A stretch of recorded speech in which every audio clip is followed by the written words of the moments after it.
for the masses. Headline edition, July 8, 1947. The Army Air Forces has announced that a flying disc has been found and is now in the possession of the Army. If the game is rigged, change the game. Game changer. I occasionally think how quickly our differences worldwide would vanish if we were facing an alien threat from outside this world. This is Fade to Black with your host, Jimmy Church, on the Game Changer Radio Network. Good evening, Fade to Black. I'm your host, Jimmy Church. Today is January 4th, 2023, and my guest tonight is Isaac Arthur, and we are going to be discussing Wormholes, ET, and a host of other subjects. That's what happens when Isaac is on the show with us. But just really quick, Isaac is, of course, the host of Science and Futurism with Isaac Arthur, and he broadcasts on YouTube. He's got over 700,000 subscribers, and he discusses, things like colonizing the solar system, the universe, interstellar travel, faster than light travel, the speed of light, artificial intelligence. What else, Isaac? The Fermi paradox, of course. One of my favorite things that Isaac discusses over there. And if you haven't visited, you should. It is one of the reasons to have the internet. He graduated from Kent State University, graduating top in his class at the age of 20, studying physics, of course.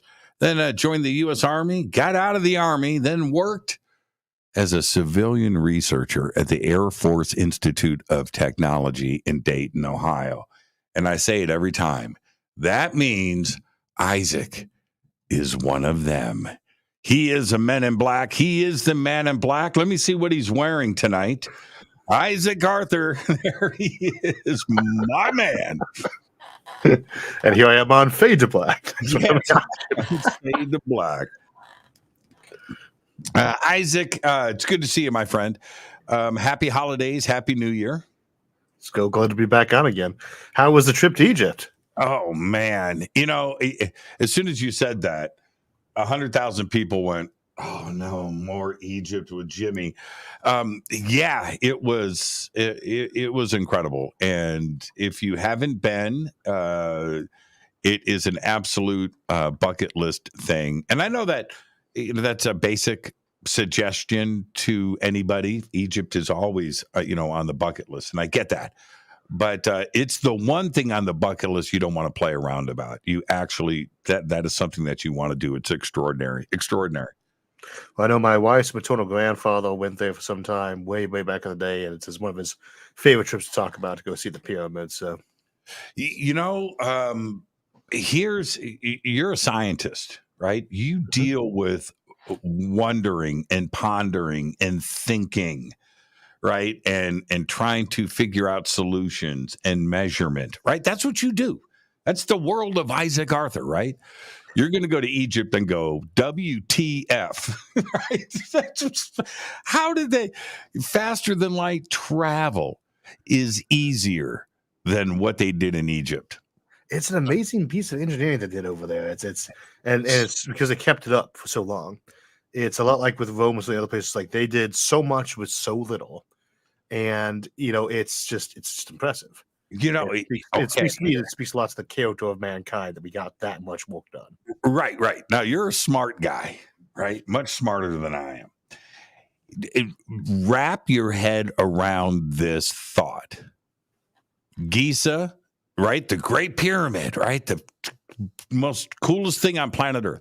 The Great Pyramid, have Khafre, Khufu, Menkaure, 3 pyramids there. The Great Sphinx, the whole plateau, everything that's going on.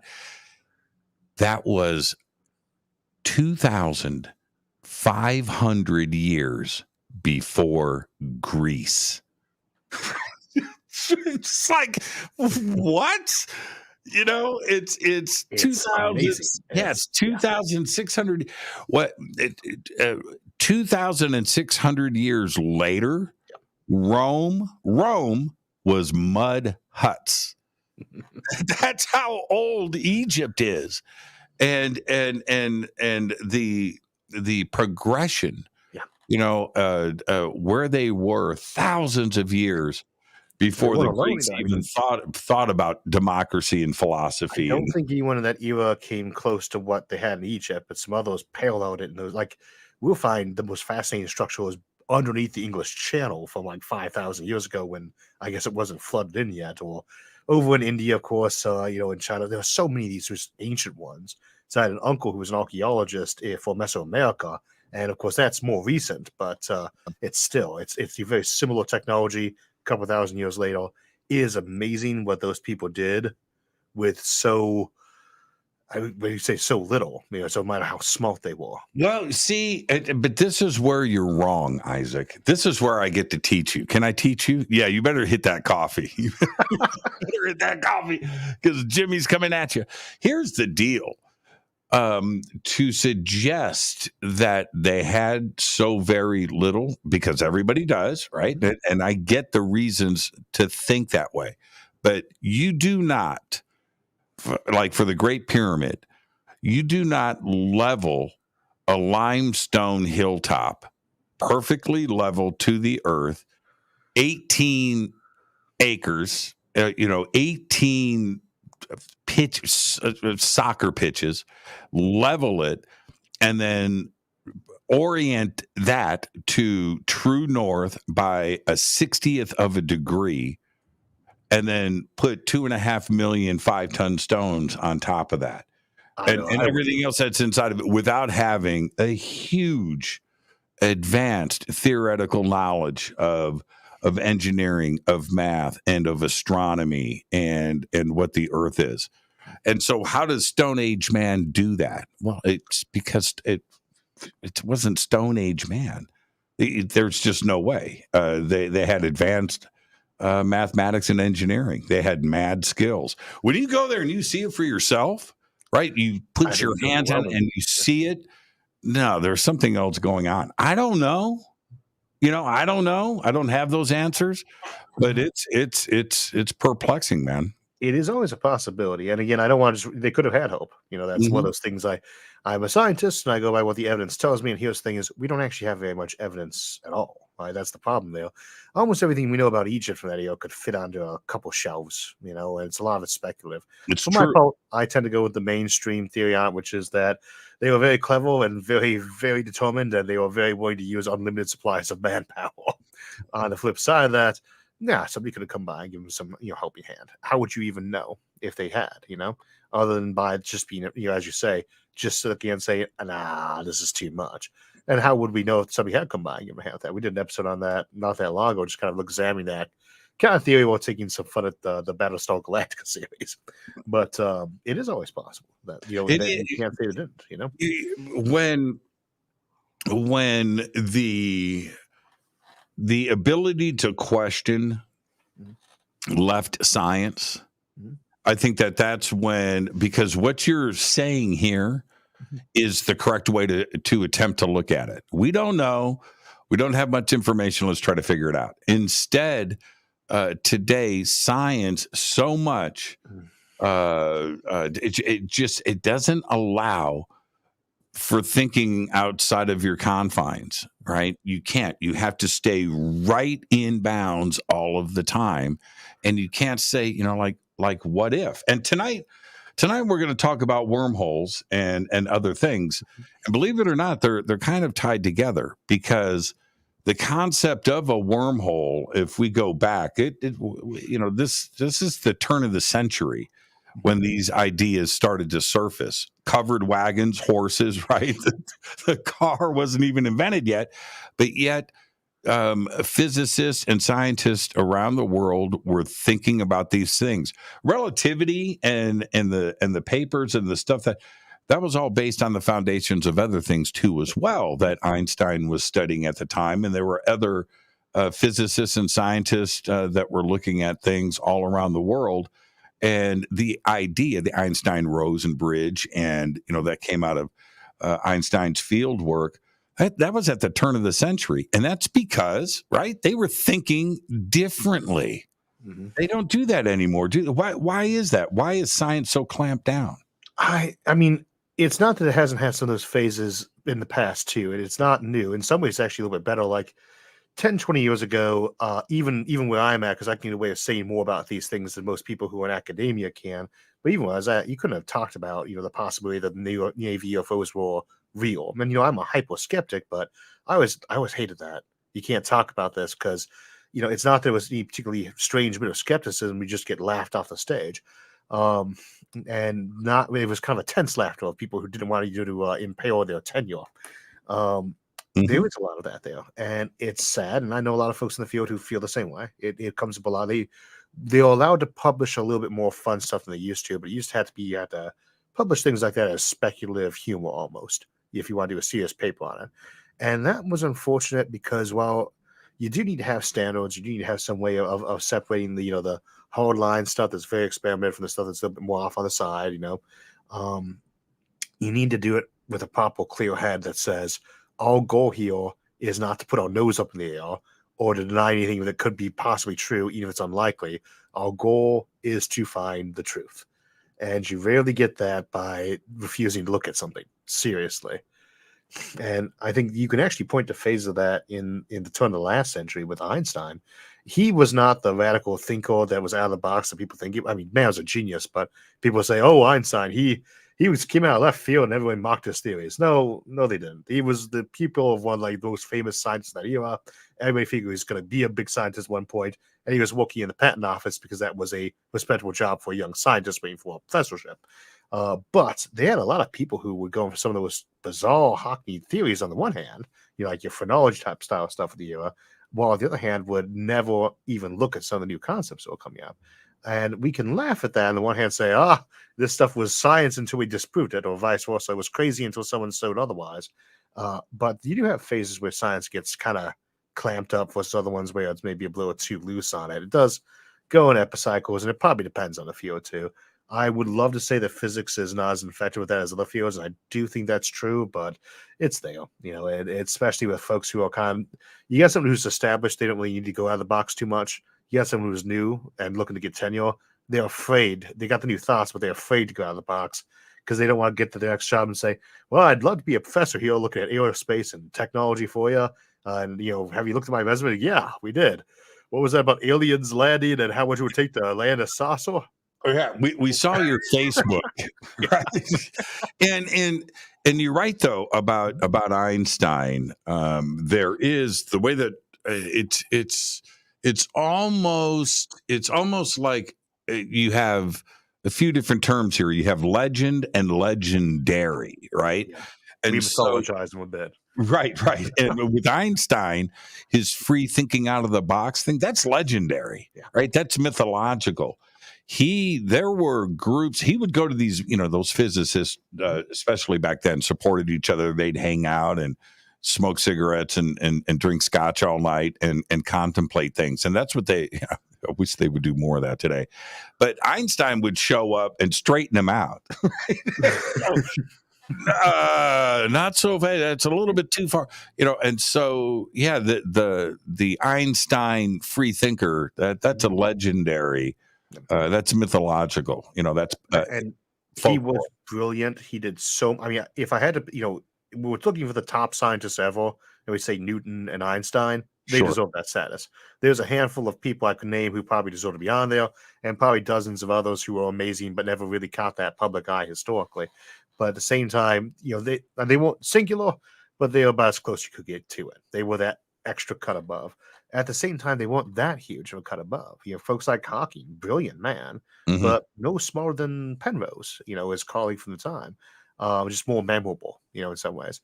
The best of the field of the era, but there are probably another 100 who are at least as equal. I could probably name off if we really want to get to it. You know what? Can I run? Okay, I'm going to run some names by you. My A list of free thinking physicists, and I think at the top of that list, John Wheeler. Yep, and Wheeler, yeah. and Black holes and wormholes are part of his area, yeah. And I think that other physicists, especially today, right, they'll look back and go, "Man, John Wheeler was crazy." That guy thought outside of the box. John Wheeler taught me how to think differently. And he's got that respect, but he's not a name that we would put up there with so many others very quickly. John Wheeler is the physicist, but he wasn't a rock star, was he? No. I mean, probably more than most, just the fact that he's a household name amongst physicists, at least. He's, almost all of us would know him. But even then, so he's popular, but he's, not one of those ones that really got legendary. Freeman Dyson is probably mostly only known because of the Dyson sphere, and that really wasn't a popular term until fairly recent years either.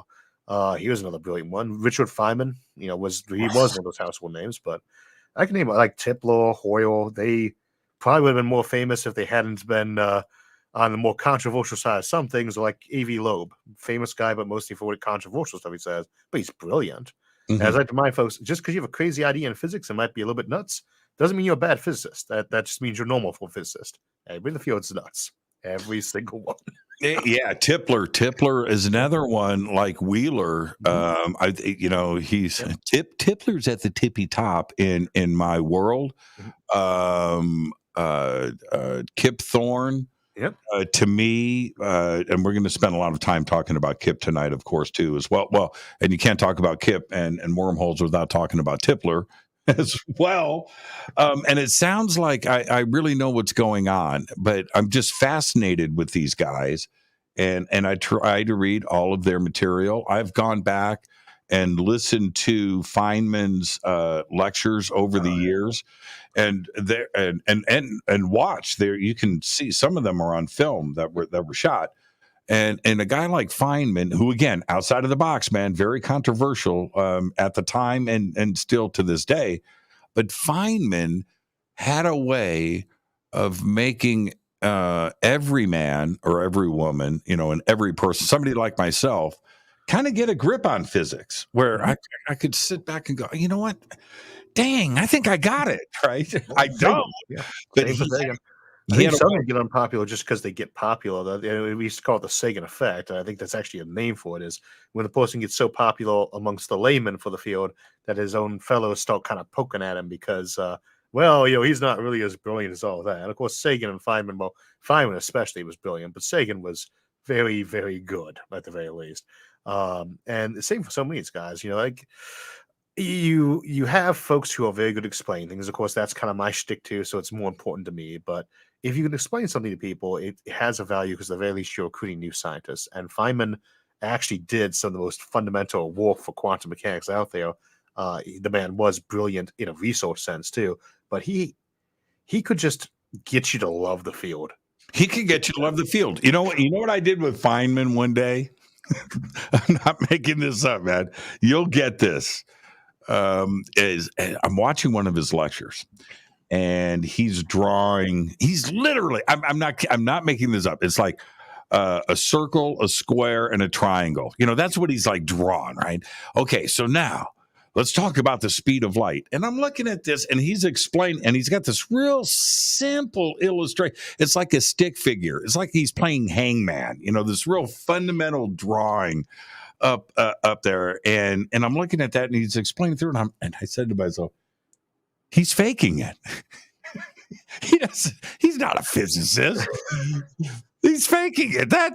He's getting me. I'm believing what he is, but that's how he would connect with his students. He would break it down to these very simple ideas instead of a wall of equations, right? He had a way of explaining this, and I'm serious. I thought, man, it's an act. It's a smoke screen. I think with the wall of equation, and you see enough of them in grad school and undergrad too, in the field too. You're just going through it, but usually it's one problem you're working through for practice. But the concepts themselves, you're trying to explain the wall of equations to anyone who's not a mathematician or a physicist. What's the point? Well, are you trying to prove them that you're really smart because you say all sorts of awkward equations, or you're going to turn that big brain on to actually find some way to say it to people in a way they'll understand? And I think that Feynman Feynman probably had an ego like any number of other people, but he never ever put his nose up in the air. You feel like he could have gone and gotten a beer with a guy. You know? 100%, 100%. He could be welcome in my house anytime. He's a very cool dude, very funny. He was a funny guy too. Oh yeah, funny well, guy. you know, people say it's like, oh, I bet you really love Asimov or Arthur C. Clarke. It's like, well, yeah, I do, and I'm named after him, and it's just that for Asimov.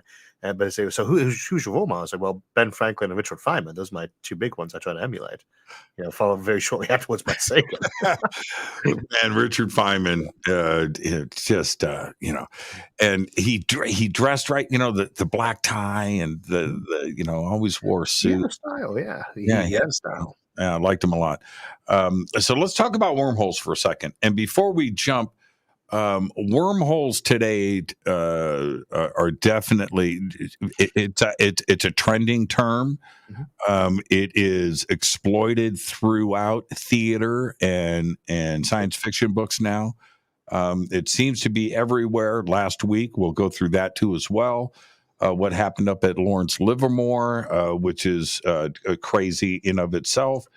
But let's go back to the beginning, because when we talk about Einstein's field equations and the fact that the Einstein-Rosen bridge it was sort of later coined that it was demonstrated in the math and in the equations, but this wasn't necessarily something Einstein didn't call it a wormhole. Right. No, I think it might have been Wheeler who came up with that term. It was John Wheeler much later, but other physicists, and that was in the 60s, other physicists went and looked at the field equations and extrapolated the wormhole Einstein bridge out of it. Correct? Basically, yeah. And then again, the field equation itself, though, that's actually more Emily Noether's work, but that is always a horrible one to try to explain, because you can do special relativity people, but general relativity in that field equation is really, you got to have that linear algebra background and tensors to really not stare and not get confused. But it comes down to basically you have a certain frames. Well, you get the equation. It's what gives you the wormholes out of it. Yes, they found certain places that you had the singularities. They are the place where you had the weird zeros in there, and that's essentially where you start seeing, not that these were proven anyway to be true, but that in the math they can happen.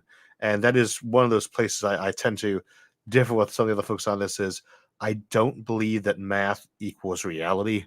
So I'm a little bit more skeptical on their existence, same as I tend to be with negative matter. And I mean, I'm not alone in that viewpoint. We all respect Kip Thorne, same as we all respect Alcubierre, but it's even they're kind of skeptical a lot of times about these things can be real. But there's so many different aspects that the wormhole can represent if true. And what's messed up is you could actually have some versions of that are true, contradictory to other ones that have completely different effects, such as ones that open up into different universes, or ones that were only one way, ones that were two-way, ones that went back in time. There's so many options that go there and consequences of it that even if they turn out to not be true, they're so fascinating as an actual mathematical and theoretical exercise. So let's touch on some of these different versions, because, and again, jump in at any time and correct me. Okay. I'm asking the questions, but the questions may be asked incorrectly. And so you can fix the question. But if I'm understanding everything correctly, in the field equations work, that everything was extrapolated out of it. Yes, it was the Einstein-Rosen bridge, but that was a one-way street, right? That was a single direction. That wasn't transversable. Right. Well, again, there are some alternative options on that people have come up with since then, but the usual notion was if you get through there, you wouldn't be able to transmit matter through it at all. It would probably be a destructive process. And if you could send matter through, it would probably collapse on the way through. So you send something through, and then you can't get an answer out backwards because you don't know if they survived or not. And that was generally held to be the idea for it, regardless of whether they were intra-universal ones or they pop back out in this universe somewhere else. That once you open one up, bam, close as soon as you send anything through. Possibly, you could get more than one through, though. There have been revisions said maybe you could keep it open for a little while before it decayed. Maybe it doesn't just pop shut the first time you use it. Right, exactly. And so The Einstein-Rosen bridge. We'll stay with that because of its timeline, right? We're starting at the beginning. So let's just stay right there for a second. Einstein had a way of creating math from stuff that he hadn't seen. Mm-hmm. Okay. All right. He did this a lot. Well, obviously, gravity waves and bending of space time and all of that. He couldn't see any of that. But he certainly did the work of creating the math, which is the case with the Einstein-Rosen bridge. Did he consider this a natural phenomena that was created with the universe? I don't think he viewed it that way. I mean, honestly, I suspect he probably viewed it only as a theoretical thing anyway, but I don't think he expected them to really pop up in nature much. I feel bad, by the way, if I didn't say, because there's two names on there, Einstein and Rosen. Rosen's grandson was my chemistry teacher in college. So. Is that right? Yeah. Long story on the background there, but and he did work with so many fascinating people too. Einstein was such a genius. There's so many other people involved with him who have their own incredibly fascinating tales. We see that more with the Manhattan Project because there was so many. Stop! I got to put that in there. You just did it again. Okay, so you had Rosen, right? Mm-hmm. So I'm working with this guy. His last name, Oppenheimer. Oh, it could easily be a relative too. Yeah, this is in the music industry. Now, you said Manhattan Project, so I had to put this. So one day I was like, I just got to ask you, this, right? It's my grandfather. I was like, dang. Yeah, it's weird, right? 6 degrees of separation. Sometimes it's like 2. It can be surprising. I mean, I did not even know till I was an adult that I had an uncle and his twin brother who were like famous linguists and archaeologists. And I ironically read one of their works before because that was an area that I found fascinating. So, but it's a small world out there at times. So, going back to this, whether these were creations of the universe, right, of nature. Or do you feel that Einstein was saying that this was a possibility of something that we could create? Are you saying that that's the way he approached it? I think he would have thought that. I'm sure he would have thought of that. He was pretty comprehensive, and people, it's kind of like with me in the Fermi paradox things. After years and years of talking about it and having people talk to me about it, almost everything you could imagine that someone's come up with has been, sent his way, I'm sure. Mm-hmm. Every one of his colleagues, students would have said, "Hey, Albert, I was thinking the other day about your Einstein-Rosen bridge." Oh, not that again. What if I did X? So I'm sure he must have thought of that as an option. Yeah, I'd be surprised we had somebody bring it up at the very least. And when we still consider an option, we say, how would we build these things? And that gets even trickier, but might be possible. Visor did a lot of work on potentially building them in the 90s. That I think made some headways to making the idea a little bit more plausible again. And of course, so did Kip Thorne. Now, what did you think of, in 1928 when Hermann Weyl, German, he's, it's kind of weird. He was a hybrid. He was a philosopher, theoretical physicist, which is an oxymoron today, right? It is sadly less common than I'd like to see. I tend to tilt that way myself. So, well, you're a philosophical. Yeah. Man, you're almost theological at times. I was thinking of Tipler again, because we have an episode coming up on his favorite one, which is the Omega Point. But it's not that I feel that every scientist needs to have a background in philosophy. And it's not that I think that philosophy is really all that great of a field to go studying as a major these days. It's more that I feel like you really need to have that rooted background in classic philosophy if you really want to be discussing much beyond the technical aspects of science. And I see that with a lot of my colleagues where it's just like, well, you've now brought up a philosophical point that was, lain and slain, decades ago or centuries ago. Let's be straight. I did a show on this last night, strangely enough, where I discussed this in depth, that you just said it. You've got Newton and Einstein, right? The two dudes. Newton, I am convinced that he would not have put things together the way that he did, and that includes Principia, right? That includes calculus. That includes, everything that he advanced, and astronomy. If he didn't have his theological background, his religious studies, his Bible studies, and his Hermeticism, and his alchemy, and his philosophy, and the Enlightenment, and everything else, the physics and that side of it, and the gravity were a byproduct of everything that he was, and it allowed him to look in a certain direction. He wouldn't have called himself a physicist either. I mean, the chair that Newton held, sorry, not Newton. Well, they did get it after him. The chair that Hawking held was the Isaac Newton chair of mathematics. At that time, they would call it natural philosophy, and it would pretty much been all science. But it would have been absurd to have gone to college back then and say that you hadn't read Aristotle. That would have been considered far more important than if you got and looked at some ugly rocks. What the difference being that it was so important to actually start getting that hands-on, practical, experimental data. And I think that's in some ways what consigned the classical era to stagnation. Was they were unwilling to go beyond the philosophical logic bits and start getting their hands dirty and experimenting. Finding out what happened if we did do the soil differently, if we actually got our hands dirty and ran some experiments, ran some tests. Mm-hmm. But at the same time, I could almost make the argument the other way these days is, especially with our theorists who are often very divorced from experimentalism anyway, in some of their work, there is a tendency to have abandoned philosophy as saying this is like a competitor failed field of physics, and it's too spiritual or pseudo scientific, and say, well, that's not it at all. You have to actually be willing to study these fields to some degree. Yes, you must focus on your specialty, but you must not focus on your specialty and then foolishly say that it eliminates the other field. It'd be like saying that chemistry has no value because it's a subfield of physics. Right. No, I'm going to be a specialist and I'm going to ignore everything else. Right? There's a world out there. There's a reality out there, and you have to learn it. And here's the other strange thing. We'll get back to wormholes in just a second. But you just mentioned Socrates, right? Or maybe it was Aristotle. One of the two. And one of the two. Very nearly the same thing. Throw it to Plato together like that.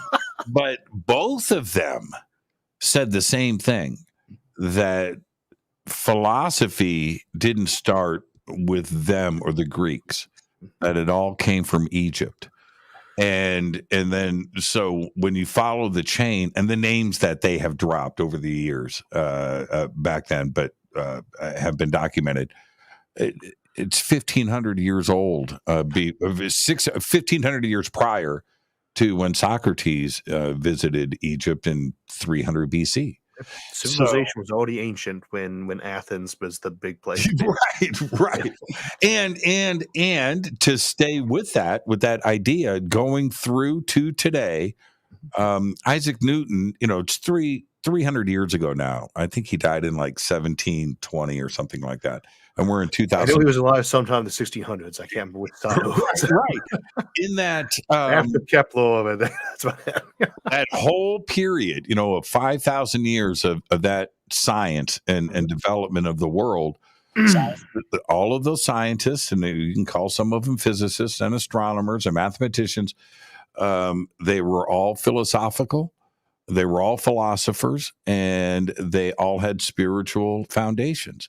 Mm-hmm. It's a really, really strange thing, and that it just doesn't exist today. It's just this denial. No, and I mean, I try to, where the show's sort of mine is, I try not to actually, everyone's got their personal beliefs, and that's how they should tend to stay when you're trying to talk science. But there's a difference between keeping your personal beliefs or your politics out of science and pretending as though you should not have these things or they're bad to have. Whether or not whatever you have, you don't have to abandon it to go into science. If you're religious, you don't have to stop being religious to be in science. That's if you're right. a scientist, you can go and have these things all sometimes problematic to weave together, but they're not in any way antithetical. And it's a shame that some folks do feel that way. On the flip side, obviously, you don't have to have these things have them go to it, though they're not matched. But when you start talking about whether or not, the core they are, what Newton and the others are going for, they wanted to understand reality all around them. And it wasn't just, how does this rock fall down a hill? That's not really why anyone goes into physics. You look up the giant starry night, or you see that big picture of like the deep field study. You say, why is this? Why is this? Why does all of this work the way it does? What came before this? What happens if I cut something in half over and over again? All those questions that we have when we're kids growing up and getting wise in theory, which most people are stopping and asking those questions. That's why people go into this stuff. They want to understand how things work. And whether there are so many options for how that might be the case. They don't the philosophy, whether it's a philosophy you're going for or theology, take a pick, but to ignore that side, to just go ahead and say, I'm going to bypass that option because it will dirty my hands when I can't have them with science. That's wrong. You don't have to go that way, but you should leave the door open. You shouldn't feel you have to not explore philosophy or not explore your spiritual side if you want to go into science. They are not antithetical. Nor should you be afraid to look into science because you have those sides too. I think many folks are afraid it's going to challenge their beliefs if they go and learn science, and so they're not allowed to hold the beliefs they previously had. And I have like an existential philosophical reason for thinking that, and not for the reasons you're correct. I agree with you, but I think there's another part to this. It's just about freeing up your mind. That's all. Just don't limit yourself. Don't close it down, and don't deny, and don't say no. No. You want to be able to, if you're dealing with physics, to allow your mind to jump into another direction. Because of a possibility. That's all. Just get your mind, your brain loosened up. And you do that with, having an open mind and exploring other things. That's the only reason for me to do it. I don't know how they built Stonehenge. I tend to take the assumption it was normal humans working with what they had at the time. But if I just rule out and say, well, there's no way it was more men from Atlantis.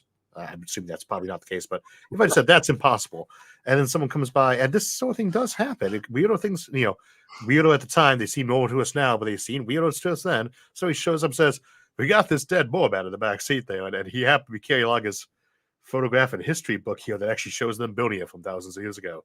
What should we do with that? Right. I can tell you're weird not. Things happen. It's part, I don't know if some of the weirdo things people propose about how the world works are going to turn out to be true. I am pretty certain that weirdo things will turn out to have been true than that when you're done, though. Which direction that goes, I don't know. But if I close off my mind to them, it's not so you open yourself to every theory that comes by. The moon is not made of cheese, right? But you have to leave your brain open, probably. Truth, we know the upper layer is not, but we haven't really dug down that deep. If you close your mind off on it too much, that it has issues. Like, so, well, we use the hollow moon, for example. We've never probed the moon very deep, so it could be hollow. And I say, well, what's what if it was hollow? It would mess up on the density test. Well, we say it's an artificial planet.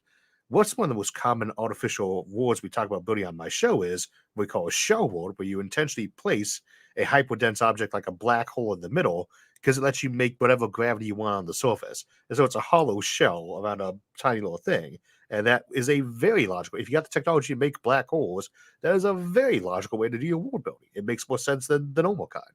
So you can't just close your head off because, yes, something might be wrong, and it probably is, but it might be right in ways you weren't expecting, and it might turn out that you were wrong in ways you could never have imagined, and we know that. We say that.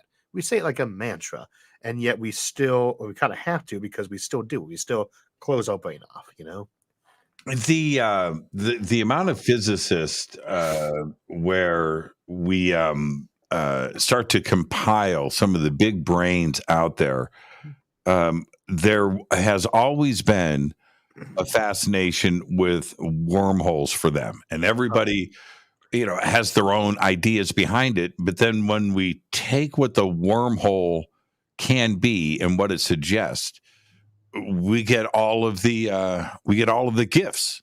Mm-hmm. We get time travel, we get two-way travel, faster than light, right? All of these things. It's the gift box, right? It's a Pandora's box too, if it turns out to be true. But yeah, it's fullest. I mean, infinite power. I jump a wormhole. One mouth goes into the middle of a star, and the other one comes out, here. And that wouldn't actually be like a flamethrower. You start just pulling power out right there. So that's your fusion reactor. You want to build one, Just borrow the one from the sun and do it directly. That becomes your way of running your spaceships. You throw one into the thing in the wormhole, and the other end is in the back of your spaceship, and just rocket flame out the back. Infinitely. There are so many things you can do with one of those things if they work, and depending on how they work too. Before we get to the break, I want to talk about. I'm going to jump ahead just a little bit. The way that wormholes started to get visually developed out of the math, it's a sphere, and the sphere is more of a protection. We'll get into that. These are my minds, but the way that the math started to depict these, and physicists then have to explain to us visually what the math is, right? Because we don't see what the math is. We have to be told what the math is, right? Okay, so anyway, but instead of like umbilical cords, jumping around the universe, some biological looking tube, it's actually been represented as a sphere, right? And is that how you picture it when we talk about wormholes? I mean, I am old school. I always picture these things, even though it's not accurate, as that big grid with the tunnel coming down out of it, the big tube that connects somewhere else. And that's accurate when you do a two-dimensional look at it. If you try and do it mathematically, that's fine. But it is the big sphere. It is a big sphere. And if I knew how to describe what the equivalent of a skinny little tunnel was in 3 dimensions, I would. But I'm not even, I don't know how to represent this pencil in my hand as a tunnel. If I add an extra dimension to it, I don't know how that would be described, but it would be spherical. And so it is very hard to visualize, and that's why I stick to the 2D version. But we know what the front end would look like and the back end would look like. It would be a very big sphere. That's how it is. It's not a portal like in Stargate that you're shipping through, or like in DS9 or any of the favorites. It's the way they show the big portal. It is much more like in the film Interstellar. It's almost the only positive thing I can say about that film, much as I love Christopher Nolan and Kip Thorne, is the visuals were stunning and accurate about the black hole. Well, the way that Nolan's not a physicist, everybody. He's a director. and a very good one, too. Yeah. Everybody has their missteps sometimes. That's right. He's done some really good stuff, like Interstellar. Interstellar from the physics side. Yeah. I love Inception. The science behind Inception is horrible. That's an amazing movie. It's fun to watch. So when they set that up, and the trip is being planned, they go, okay, the entrance to the wormhole is here, right? And they point, okay. And now Matthew McConaughey, he's off, he's running, right? He's in his, spaceship and he's cruising. And I was waiting to see a tube, right? With an entrance on the front of it. And I went, wow. So they're going with Kip's original idea of it being a sphere, and that's all it was, sitting out in the middle of space. It's just sitting there. And for you, it's just going to look like a big circle, but it's a sphere, just like a planet. And that's the easy part to visualize. The problem is we were showing the portal, and it's a 2D portal. It's just a hole in the wall. The tube makes so much sense to the path you're going to, but again, you can't, a one-dimensional line, is easy to represent. A two-dimensional flat or space, that's easy to represent. Again, how do you do a quarter in 3 dimensions that way that people can visualize? Other than the fact that a tunnel would be 3-dimensional, add another dimension to that and visualize that. And I think they did a pretty good job on that. No complaints there. My complaints usually are about some of the plot points in terms of living around the black hole and things like that. Right. Yeah, in Kip Thorne's book, The Science of Interstellar, he obviously spends, half of the book is wormholes and he points out the parts of the movie, not quite nailing perfectly. It's not like you're the scientific consultant to a movie that's trying to be approachable to humans who are not physicists to watch. And to be honest, I don't think I'd have enjoyed watching a very physically accurate one either. So, he did a great job on the film. Yeah, that would have been boring if it would have been accurate. what was it? Rick and Morty did the episode not that long back with like, oh, this video game lets us turn up the realism. So they dial up like 9 or 10. It's like, here, you're going to be an asteroid mine or you die of old age. Yeah. I saw that. Too much realism there. Rick and Morty, by the way, the best television series in the history of mankind. Good, yeah, no, I mean, it's very nihilistic at times, which tends to be kind of antithetical to my own worldview, but it is really good. Yeah, It's so good, man. I think there was a joke one of the people had was like, sometimes it seems like they must have a portal into your head, and say, yeah, or vice versa. I don't know. Oh man! So don't get me on Rick and Morty because we'll do the rest of the show on that. With this though. And the ideas that are being put out there into the public, when we see the travel inside of a wormhole, like going back to the movie Contact, right, Mhm. where there is time invested inside of the wormhole. That is accurate too. It does take time to travel through a wormhole. There's a traversing time, and it is the instant once you get down there, but you could like the original notion on a lot of the wormholes, so they had to be big, like the hundreds of stellar masses big, bigger than most stars big in terms of mass, and it could take you months to fall down one. And so now that could be done shorter or faster, or like many things, it depends on too many can say, but it wasn't walk in one side, pop out the other.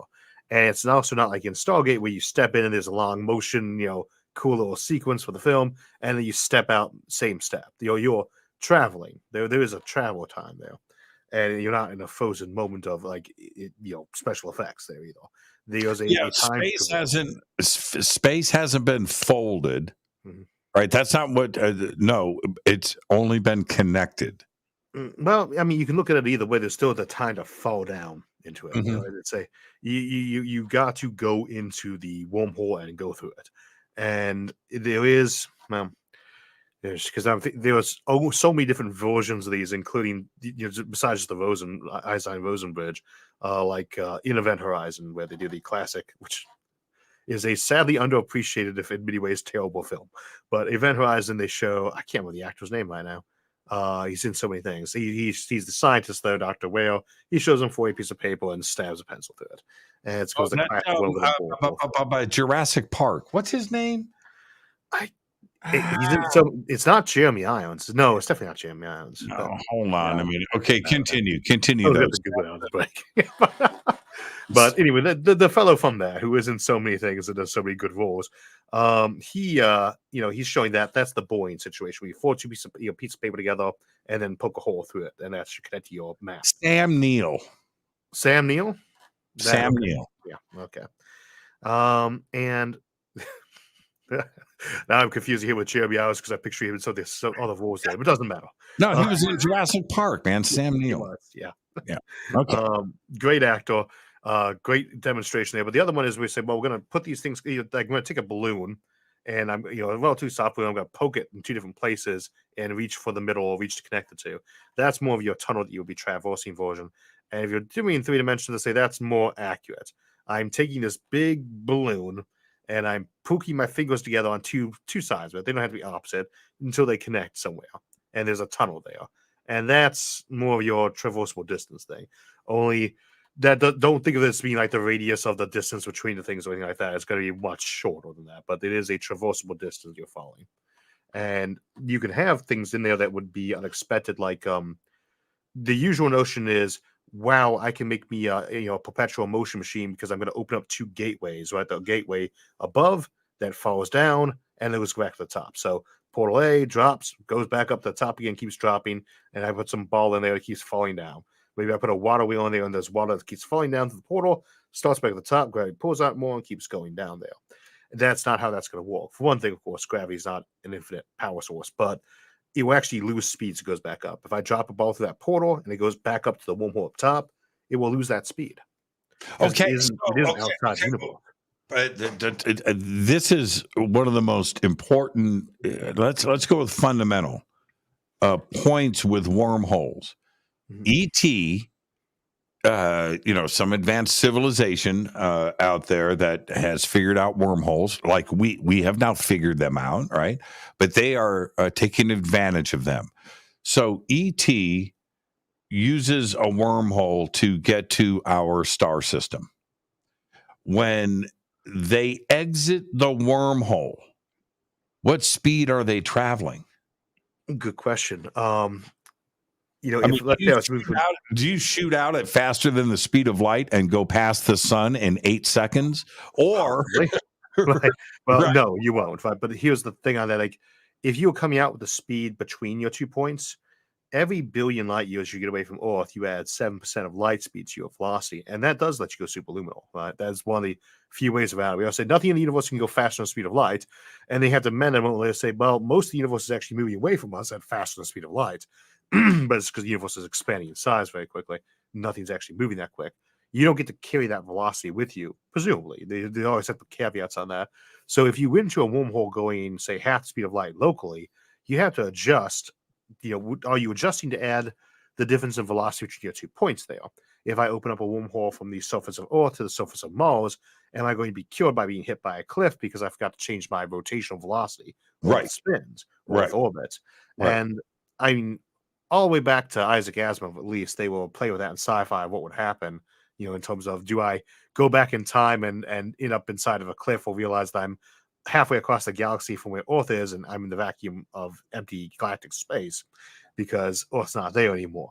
What is that fixed location? And the simple answer is we have no idea. We until you actually get one of these, and this is the experimental thing, we can do so much checking on math, but unless we actually can build one and check it, we wouldn't really know the answer to that question. And not like, let's confirm this. We don't have the data. And I don't think that any of your theory on this could until we actually had something to look at. So we could say, I don't expect that you would go to the top of one of these things and you'd lose your momentum along the way. We should assume whatever your velocity is here, yes, that would translate to where you're going, which would make it quite a weapon if it did.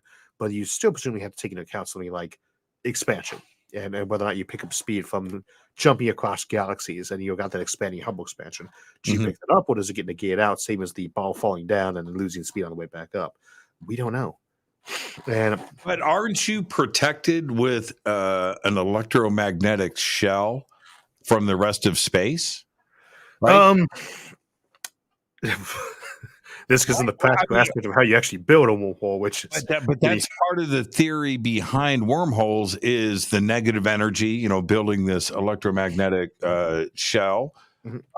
And so I think you would be non-effective. But then again, this is like the most non-trivial part of all of this to wonder about, because when Matthew McConaughey, when he enters, I hate to compare Hollywood, but Kip Thorne addressed all of these issues in the movie. He wanted it to be as realistic as possible.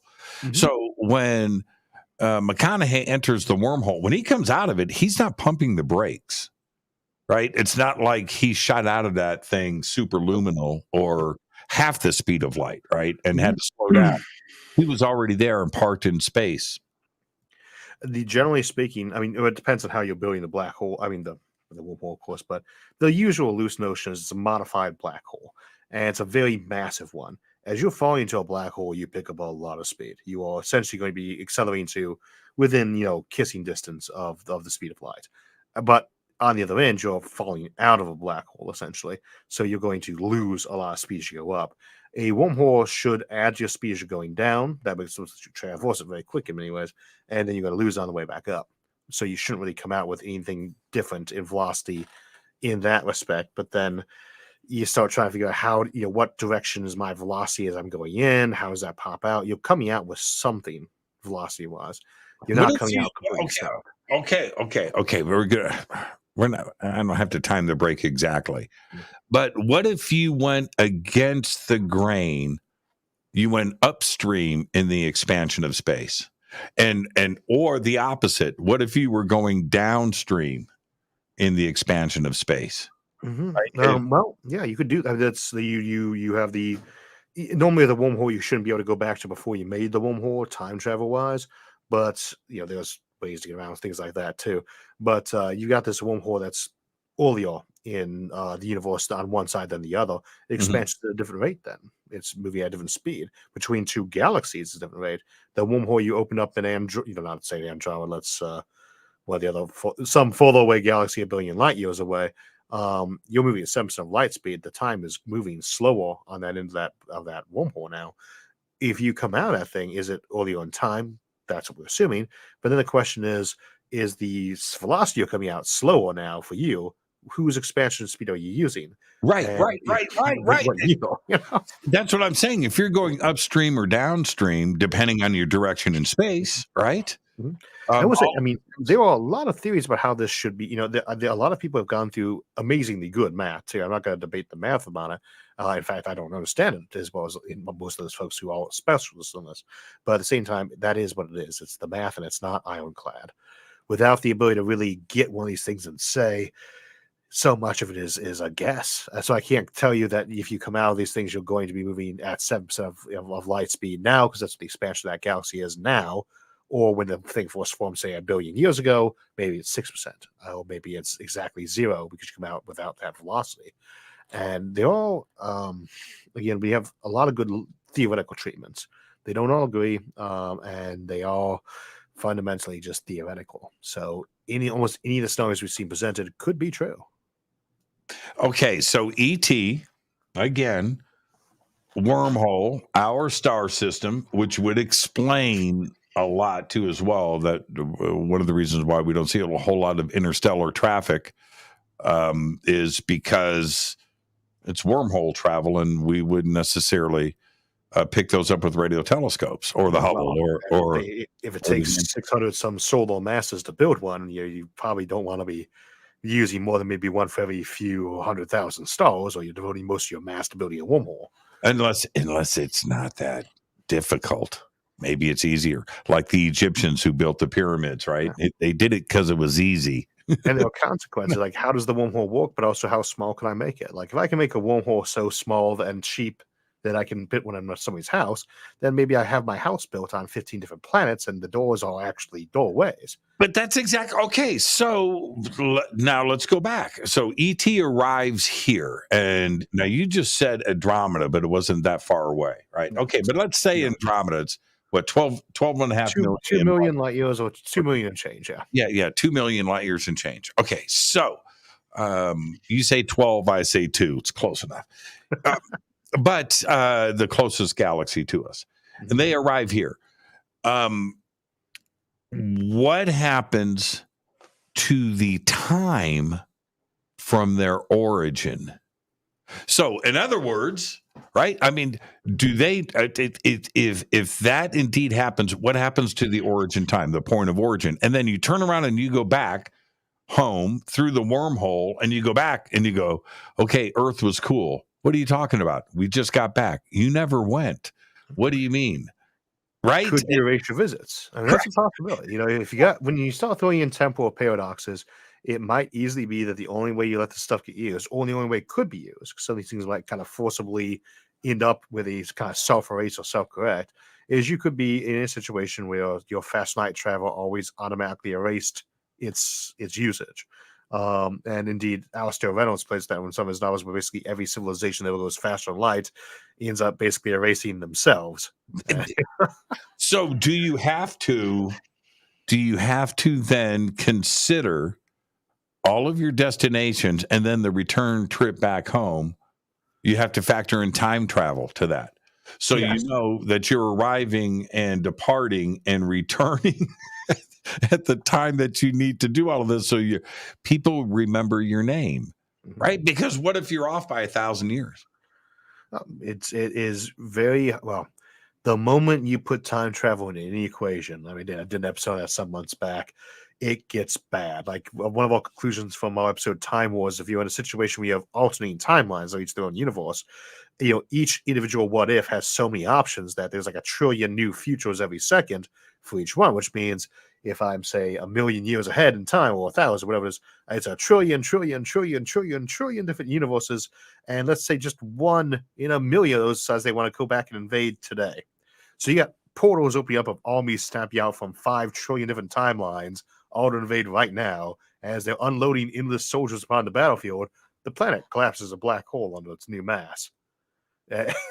That's the kind of weird thing, but you have to factor in on a lot of temporal paradoxes, and that's a self-correcting factor to some degree, because if you went back in time and made a black hole out of the planets, that should kill off the other timelines surrounding from it. Well, and yeah, that's one of the reasons why I love Rick and Morty too, as well, right there. Okay, so I'm going to take a break here in just a second. Before we do that, when you see something like it, it's used so often in science fiction today. You see it constantly, but they don't factor in or don't warn you about the issues. So if we're turning around and we're returning back to Earth at warp speed, right, for a day, but we travel, and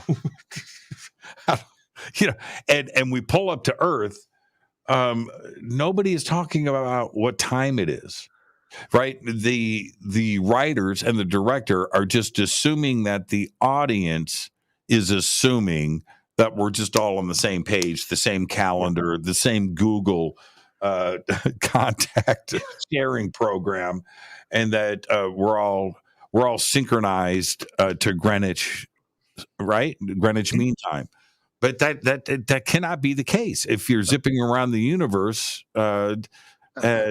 We still don't know how time works. There's a lot of mysteries where time is concerned, to say at least, but we do in some ways it doesn't work, and it doesn't work as one flat clock everywhere at the same place and same speed. They are parts of the universe where time just runs slower, and faster too. The intergalactic void is where it runs closest to flat, real, and it might not be that big of a time difference there compared to what is Sagittarius A, where it's a giant black hole. But yeah, time is not this separate, independent thing. And whether almost regardless of what FTL method you're using, even when it doesn't invoke time travel back in time, it always messes with time. Always. You will never ever going to like the arrival and departure dates at a spaceport. They are never going to look good. Your arrival was last week, right? Thank you for the party all your line. Isaac, let's take our break right here. This is Fade to Black. I'm your Jimmy Church. Tonight we're talking about wormholes and ET. More with Isaac Arthur when we come back after this short break. Stay with us. This is Jimmy Church of Fade to Black. Please visit all of our sponsors. We're taking a quick break here. All of the links are below. We'll be right back. Check out Billy Carson's Forbidden Knowledge. ForbiddenKnowledge.com or ForbiddenKnowledge.tv, where you can get access to over 6,000 videos, movies, TV series, exclusive documentaries like the Black Knight Satellite. You can do it all for just $7.77 per month or $77 per year after the 3-day trial, which is also totally free to check out. It's all simple to do. Billy Carson is the best. It's simple. ForbiddenKnowledge.com or ForbiddenKnowledge.tv. That's the number 4BK. I will be hosting and emceeing the Conscious Life Expo this February 10th through the 13th at the LAX Hilton right here in Los Angeles, California. 200 speakers, including Linda Moulton Howe, Bashar, Deborah King, George Norrie, Daniel Sheehan, Scott Walter Johnstone, and David Wolf. Over 200 vendors, special events. This is the biggest event of its kind on planet Earth. You've got to come and hang out with all of us. Tickets and info at ConsciousLifeExpo.com. The links are below. On Saturday, April 1st, that's right, April Fool's Day, 2023, I will be hosting the Parapod Festival at the Hyatt Regency right here in Valencia, California. It's a live one-day podcast awards. It's a film festival. It's a full-on media event. We're going to have sky watching. There's going to be a Lifetime Achievement Award presented to Linda Moulton Howe. Right now, you can submit your podcast, your film, your TV series, any of your paranormal media for consideration. You can do all of that on the links below. For info and tickets, go to parapodfilmfest.com. That's parapodfilmfest.com. April 7th through the 14th, 2023, I'll be hosting and presenting on the Hidden Secrets Seminar at Sea Cruise. From Los Angeles to the Mexican Riviera on the Navigator of the Seas. That's right, up top, a giant water slide. You've got to check out the Navigator of the Seas. It's amazing. We've got Scott Walter, Adam Apollo, Nick Pope, Brad Olson, Vivian Chauvet, Jason Shirka, Robert Grant, Ruben Langdon, and another 12 amazing speakers and presenters. It's all simple to do. Just visit divinetravels.com/Hidden Secrets 2023. You know you want to go on a cruise with me. River Moon Coffee, makers of the Fade to Black blend. Truly the best coffee on planet Earth. Just visit rivermoonwellness.com or their Amazon store. It's all simple to do. You can check out the Fade to Black blend, the Game Changer blend, or any of their Black Moon Wellness products. It's the only coffee I drink. It is the best, and it's Doc. Again, rivermoonwellness.com.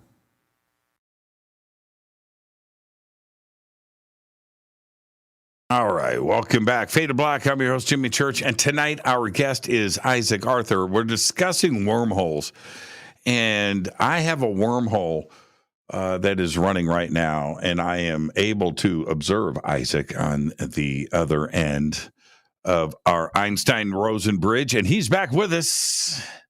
He is back with us. See, that is evidence right there, Isaac. That's a wormhole in action. Right now, we are wormholing.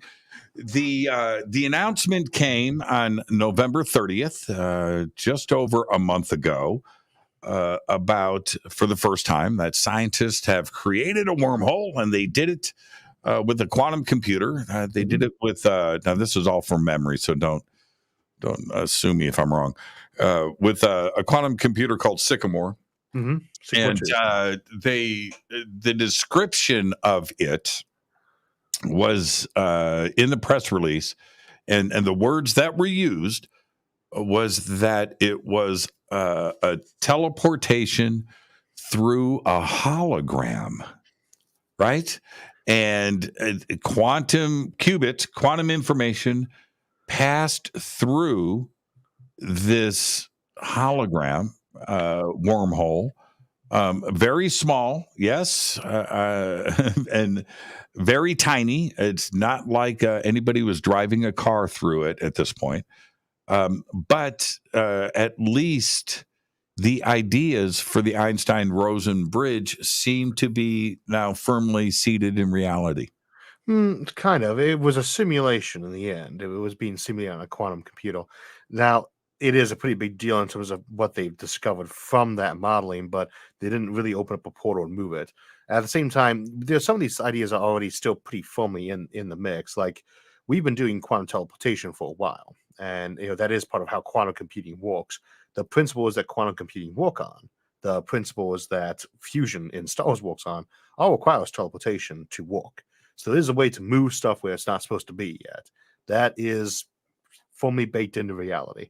Same, I can't remember why I can't think of his name right now. Another very famous physicist known for the EP=ER paradox. He is of the opinion there's always the possibility that like electrons could actually be tiny little black holes. There's so many tiny little options that seem to indicate, yes, these things probably have some kind of basic reality to them. When we do a simulation like that, obviously it's trying to see under what conditions, and I think they felt that it kind of proved the holographic principle. I don't agree. It's evidence that helps to kind of bring it in there, but at the same time, I don't want to make too much out of the discovery, but it was a big one. Okay. So here's the press release. Mm-hmm. Physicists have created the first ever wormhole, a kind of tunnel theorized in 1935 by Albert Einstein and Nathan Rosen that leads from one place to another by passing into an extra dimension of space. The wormhole emerged like a hologram out of quantum bits of information, or qubits, stored in circuits. By manipulating the qubits, the physicists then sent the information through the wormhole, as reported in the journal Nature. The team, led by Maria Sarapolo of California Institute of Technology, implemented the wormhole telepathic protocol using Google's quantum computer device called Sycamore in Santa Barbara, California. It was the first of its kind quantum gravity experiment. And so that's the wording in the press release. Are we reading? Did the press manipulate this into something else, or They is always it? do. Yeah. It's always a little bit changed around, but not exactly. Everything. I mean, anything you do at that scale is being done with like one or two particles. We do quantum teleportation. It's one or two particles. It isn't unfair to say that they were moving something from A to B on board that qubit, right? It's just that what they're really doing is testing a principle in more of a I'm going to get myself in trouble and probably be slightly wrong if I finish that. I would say the story is a little bit overhyped. They didn't really make a wormhole the way people are thinking this is. This is more of a quantum computing check of the principle that data can move from A to B along a wormhole.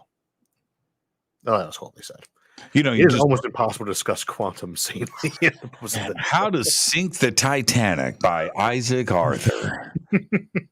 How to Break a Heart by Isaac Arthur. It comes to job a lot. I mean, it's a reality that almost every science article can be a little bit extreme. Like break even on fusion. That was the other big one for the last couple months, and it's not like they didn't make huge progress on that, but we declared that before because it's all about where do I actually say I've set the line. Like if your business is break even, except that you're not including your debt payments, you're not actually making a profit.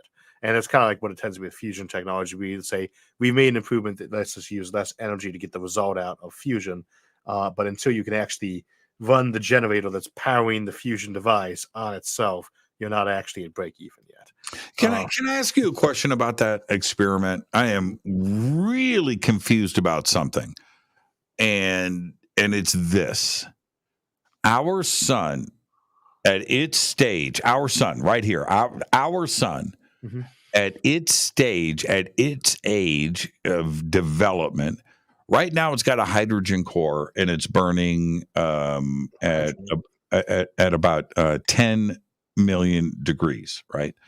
And it's got a helium shell on the outside, and the fusion process is happening. But it's 10 million degrees, and it's a very comfortable thing that is running there. The fusion process that was reported on a month and a half ago is 150 million degrees. Yeah. And so that's phase 2 of our sun, when we have a helium core with a hydrogen outer shell. And to do the fusion of helium particles at that point, it's extreme temperatures. It's 150 million degrees. And why aren't they? I just don't understand this. There are 200 lasers to get these pellets up to 150 million degrees. Why aren't they doing this at 10 million degrees with hydrogen? This is the key thing to say. It's hard to emulate the conditions inside the sun, and that is a true statement. But the problem is we don't want to emulate the conditions at the core of the sun because that's not enough. Fusion in our sun is designed to take, say, 1 ton of hydrogen and turn it into 1 ton of helium minus a couple pounds over the course of 1 billion years. And while that is a lot of energy, it isn't over a couple minutes. If you got a 1 ton fusion reactor going at the sun's conversion rate and a 1 ton gasoline powered system, one of them is going to run a light bulb, and one of them is not. And it's the fusion one that's not going to. I don't remember off the top of my head. I put in some videos what the actual conversion rate is, but all sun it takes a couple of tons of solar matter at the core to produce 1 watt of power. It's slow because it burns. That's why it's going to take 10 billion years to run through its fuel, and it won't even burn most of it up. And it's a huge amount of energy we can convert matter from one state to another via fusion. It's about 1% matter energy conversion, but still tiny. When you're doing it at a minute to minute level. What's actually happening in something like a supernova is that something converting a large chunk of that matter into energy in a couple of seconds. the rate of fusion becomes so much higher. Normally, when two protons band together, they need to do this trillions of times before they stick together long enough to form a diproton. And that's a worthless particle anyway. You want deuterium, but every so often it will decay into deuterium. It's very rare. The whole process is a statistical fluke at that temperature. It happens insanely rarely, and it produces a trickle of power.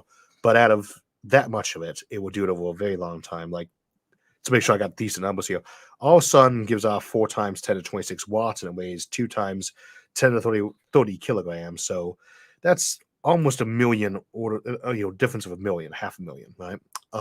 Half a million kilograms of that stuff is generating 1 watt. Mm-hmm. Half a million kilograms, 500 tons generating 1 watt of power. That's not very much. No, it's not. Please ignore that number. I'm off by 2 orders of magnitude. 5 tons of that matter is generating 1 watt of power. That's still not much. But when you have that much tonnage, mm-hmm. Then it turns into something. But a 5-ton power generator only putting out 1 watt, but doing it for 1 billion years is pretty good. So this just came in from Gandalf. That's his real name, by the way. His parents gave him that name. Gandalf says, Asimov, I appreciate that. He says the pressure is not high enough when he's talking about the 10 million degrees, and he's right about that. Yep. And I'll address that in a second. The pressure is not high enough. The pressure is much higher in the sun. We compensate with higher temperature to make up for the lower pressure. And that's how I have a pretty smart audience, not as smart as yours, Isaac. Oh, this is probably one of your audience. So. This is one of your fans that is here tonight. In that our sun, he's correct. The amount of pressure that it takes to get to the 10 million degrees is different than the amount of pressure that it would take en masse to get to the 150 million degrees. It's two different stages. Even more, though. There are stars that run that temperature. Like a star that is twice our sun size will live about 1/8 the time our sun does, or 1/10, somewhere in that range, because it's burning faster because its core is it's so much mass. Like a red dwarf's 1/10,000th the rate, and that would have been my original number earlier. Would have been low even there. It might take an entire megaton to give you enough to run a light bulb here of like a red dwarf at the very tiny end, the M9. But the other ones that will last for like 1 million years or less, and they burn through so much of them. They burn through it. Really hot. Yeah, and that's kind of what we need to emulate for what we want. So much mass. It just burns through that hydrogen, just crushes the crap out of it. And the next thing you know, it's over. And that's another reason why red dwarfs, last for a trillion or trillions of years. Very low mass star, and their fusion process is just on cruise control. It's also not because it cycles. Everything bubbles like a pot, so you're not running out of hydrogen. People say, well, our sun's 74% hydrogen, don't quote that number, and 26% helium or 25%, whatever it is. It's about 1% things aren't those two. So see that we've gone through a quarter of our hydrogen already. It's like, no, the sun actually already had like 70% something hydrogen to begin with. It's only gone to like 2 or 3% of changeover during the time. 600 megatons per second that converts into helium, but that's still very tiny compared to how much the sun actually is. It will only burn like about 1/10 of its hydrogen when it goes through. It will still be mostly hydrogen when it goes red dwarf. Red giant. The very low end of red dwarfs, they'll actually burn through all of it in the end. So that's part of what extends their lives. They get to use all their fuel. They just use it very slowly. Whereas those big ones, they actually use a lot of theirs in the end too, but only because they use most of it right at the end and they go kaboom. Mm-hmm. Right. Well, isn't that a good reason for ET? By the way, it's winter where Isaac is, and he's he got a bit of a cold. Yeah, I'm sorry, I've been congested all week. Says he has a cold. Is that one of the reasons why ET would be visiting us is because their sun is toast. Mm-hmm. Right, and they're out exploring the universe, because we're going to have to blow this popsicle stand at some point too, as well. No, you can extend a star's life if you really want to. Oh man, see, that's the thing. You smoke too much weed, Isaac. I don't. I'm actually allergic to stuff. You puff the weed. That just reminds thinking of the movie Animal House. And they're all sitting around smoking pot with their college professor, right? Their philosophy professor is smoking weed. And he goes, "You mean the cell on my thumbnail can be an entire solar system with a sun and an earth?" Right? That's where you are with these concepts, man. You're smoking the weed. Yeah, man, we can extend the life of our sun. I think to me, I grew up on so much of the science fiction. It was such a part of my upbringing, and so often the questions that would come up in those were very real to me as like things that were interesting to know. So I do like to ask those questions. How hard is it to really build a star or a planet or to refuel a sun? That's a big question. And we know it would be to a future civilization. It's not very real to us right now, but if you live in geeky enough circles, how do you refuel your sun seems like it should be an important question. Stop. You can't just blow past this stuff. No, let's back up the car. You're saying that you have an idea where we could pull up our sun to a gas pump and inject hydrogen into it. Is that what you're saying? We have an episode that's titled that, actually. Come on, man. Refueling the sun a few months back. So I actually had a bad initial rollout, so I changed the cover to have a gas pump going into because I thought it was funny at the time. Did you really? Oh, I just made that up. Okay. I changed it back after it had been sitting for a while, but we're smoking the same exotic Californian weed, apparently. Okay, but how would this be done? Because and for the audience, the ideas are simple. We have, just imagine this. We've got a hydrogen core surrounded by helium. The pressure is causing the fusion and the changing of the hydrogen, and eventually the helium will overtake the hydrogen in the middle, then surrounded by a hydrogen core with helium in the middle. That's 150 million degrees period. When that happens, we've got to be gone. We have to be out of here, because the sun's going to expand. It won't have the pull down to get to the 150 million degrees, and because we don't have enough mass. And when that happens, the sun is going to expand and probably reach out and touch planet Earth at that point. So we don't want that to happen. We want it to stay where it is now, right? We need to continue to have hydrogen there, right? Right? Yeah. And the key thing is, depending on a star's mass, is how convective it is. And to make that straightforward, if you're expecting things to kind of settle to the middle, right? You think the heavier, denser stuff like iron's going to settle to the middle. And when you're dealing with larger systems like that, that doesn't really tend to be the way it is. That's why there are things like iron and aluminum on our surface when they're much heavier than normal dirt or water. And it's not just because they are lighter than uranium. Yes, the core is usually denser, but they do bubble around, and stars bubble around. And our sun is one of the ones that does bubble up a lot. It's not fully convective, but over time it would be if you were cycling stuff out. So if I go and scoop a chunk of the upper sun off for the moment, which isn't really a right way to look at it because the sun's upper atmosphere is thinner than our air. The part that we can see that we call the surface is very, very thin. But we scoop some of that off magically for the moment. That's going to contain about 1% of metals, including gold and things like that in there too. It's not just hydrogen and helium. All the heavier stuff is not just in the core. The helium comes bubbling up. So we scoop that up and we pour the helium off it and the other things off it, and we just put hydrogen back in.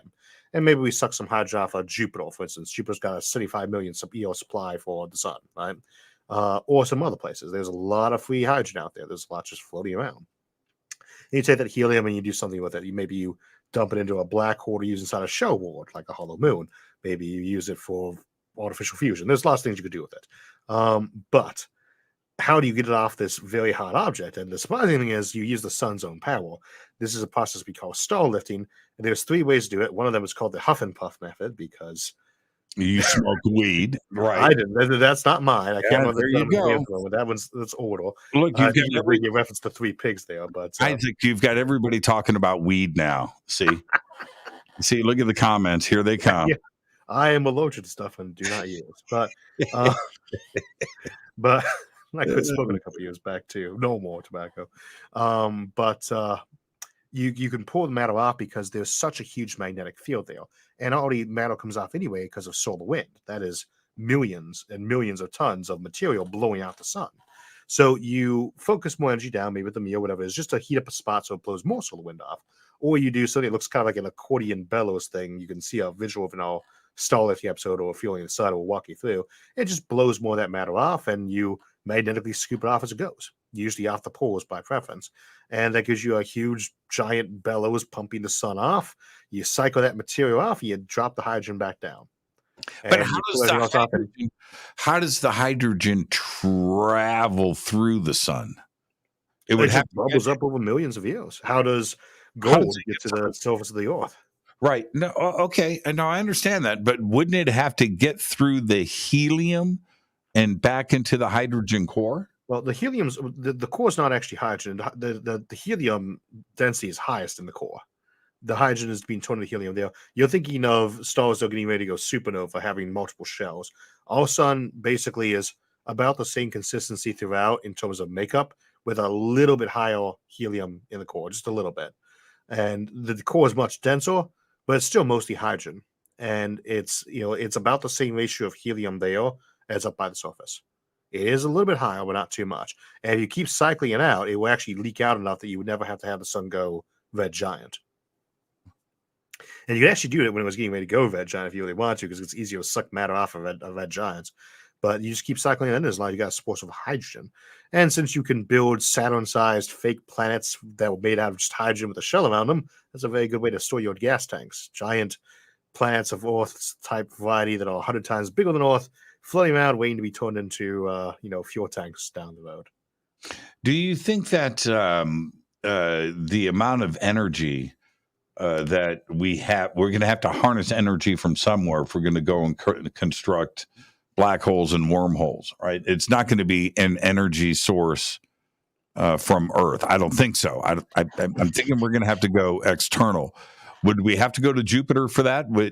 Is our sun energetic enough to construct something to travel to another star system? Well, there's 2 billion times more sunlight being produced by the sun than the Earth actually gets itself. And I don't remember exactly what the budget looks like plant-wise, but I think the human race's electric supply is on order of 1,000 to 10,000 times smaller than most solar is. And that might be very low. So basically, you got at least 1 trillion times more power coming off the sun available for us to use than humanity currently uses in terms of electricity and fuel. Obviously, we use it for growing plants. That's a lot of power.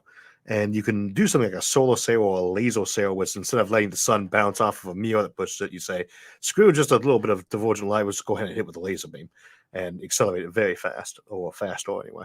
And yeah, it absolutely, you could move giant ships. I mean, we talk about moving ones that make an aircraft carrier look like a little, rubber duck on the top. Yeah, right. Star systems using the sun's power. Well, when Alcubierre, brought up his idea of his warp drive, which I think he was pretty convinced in the beginning that the math worked. But in the end, he kept going back and revisiting and kind of went, I looked at this again and this crap is impossible. It would take the energy of the entire universe to fire this thing up just one time. Is that the same thing with wormholes? Are we talking about that kind of concentration of energy? It depends. I mean, it comes down to whether or not you actually have negative matter. If you have negative matter, and again, negative matter is something that that's a proper way to say. Negative matter is matter that has an absence of gravity to reverse gravity, or if you pushed on a piece of negative matter, it would actually fly towards you instead. Very counterintuitive stuff. I'm not firmly in any camp because it would be wrong to be firmly in any camp, but I tend to be pretty opposed to the idea that stuff exists at all. And until someone discovers even one particle of it, I tend to assume it doesn't exist. And you require negative matter or negative energy to do something like the warp drive.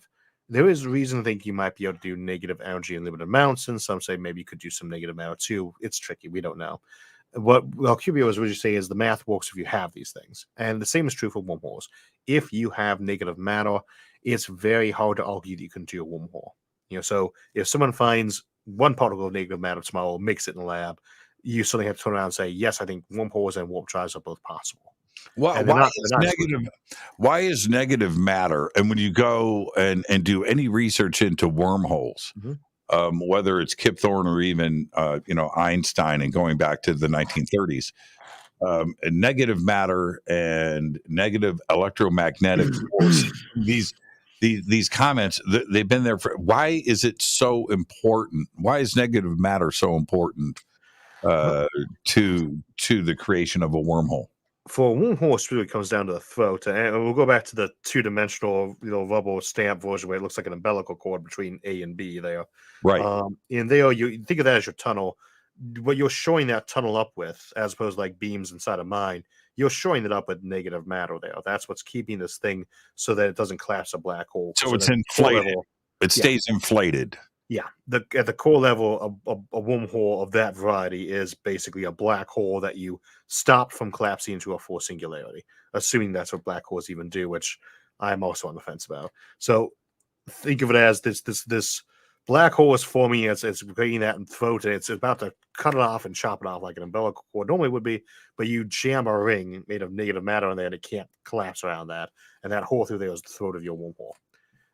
This is 3-dimensional, not 2-dimensional, so the analogy only goes so far. But there it's going to be a shell as opposed to a ring, and that's what you're going to drop in there. That's what's going to keep this thing from collapsing, so you can traverse it. And this requires a huge amount of this material that doesn't exist. There are some arguments that maybe it only requires a few hundred kilograms, as opposed to several planets worth of the material. That could be debated. It's on paper. My issue is that negative stuff really only seems to exist on paper. I can tell you this is a negative 1 foot distance, or it's negative a degree temperature. That's a made up construct. Negative energy, like we usually talk about, if we found negative energy, that's like negative temperature in the Fahrenheit or Celsius range. We set a 0 and it's below that. There's a baseline for our area of what like believe that is the vacuum energy level. That's our artificial 0. That's what we were at normally. And to say that you go below that, you suddenly reach a negative temperature isn't really right. And that in that same way, I don't know what a negative foot looks like. I've never actually seen one. They don't exist. I don't know what a negative piece of matter looks like. I don't know what a negative gallon of water looks like. I can show you a negative gallon on paper. It works fine. But I can't hand you a negative gallon. I can just hand you an empty gallon jar and say, fill it. But that's not a negative gallon. That's 0. Is that only because we're not in that time scale? And this is another one of those cases where it starts getting a little bit philosophical, I suppose, too. Right. If I have a gallon of water, I hand it to you, I now have a negative gallon where I was at. You can make that argument, but I don't know that I'd want to try to drink that.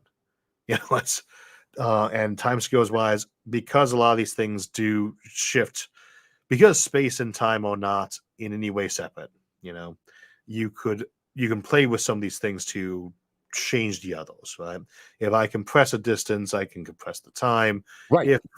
These things do give you some fluctuation. So would we couldn't, there wouldn't be a way to see that. It's not in our reality. Call it another dimension, whatever you want to say. But if it's in a different time scale, then it is just not part of our reality, no matter how we want to think that we could be physical with it. It would have to be part of our reality for us to use it, though, right? I guess I kind of like, let's say there are other universes out there, and there's so many different ways you have other universes. It could be ones that are exactly like our own, only they're further away over the Hubble horizon, cosmological horizon, or they could be ones that will just copy timelines, your classic mini worlds. What if I had done X instead? What if Hitler had fallen and broke his neck? Everyone time travel around Hitler is kind of the main sequence. Every possibility exists. Right. And that's that version. Then there's the ones where it's like, what if the universe had simply formed, another universe had formed, but the speed of light was twice what it is here, or 1 millimeter per second faster or slower than it is here, or 1 foot per second, or whatever it is. Maybe gravity's 1% stronger, 100 million times stronger. These potential universes could all potentially exist. And whether or not they exist or not, can you reach them? Can you detect them? Can you absorb them in any way? If you can, it means you should be able to travel to them. Right? If I can send information between point A and point B, then I should be able to send a copy of my brain, for instance. I should be able to send matter. If you can send information, well, that is massless. You should be able to send a person. So any way that you can actually detect another universe's existence should give you some way to travel to that, with the exception of conformal cyclic cosmology by Penrose, which is where you're leaving gravitational footprints on a previous universe. That's lets you travel forward in time the long way, as Doctor Who would say, leaving a message behind for people a gajillion years from now to decode in the the structure of the universe where they, post Big Bang exist.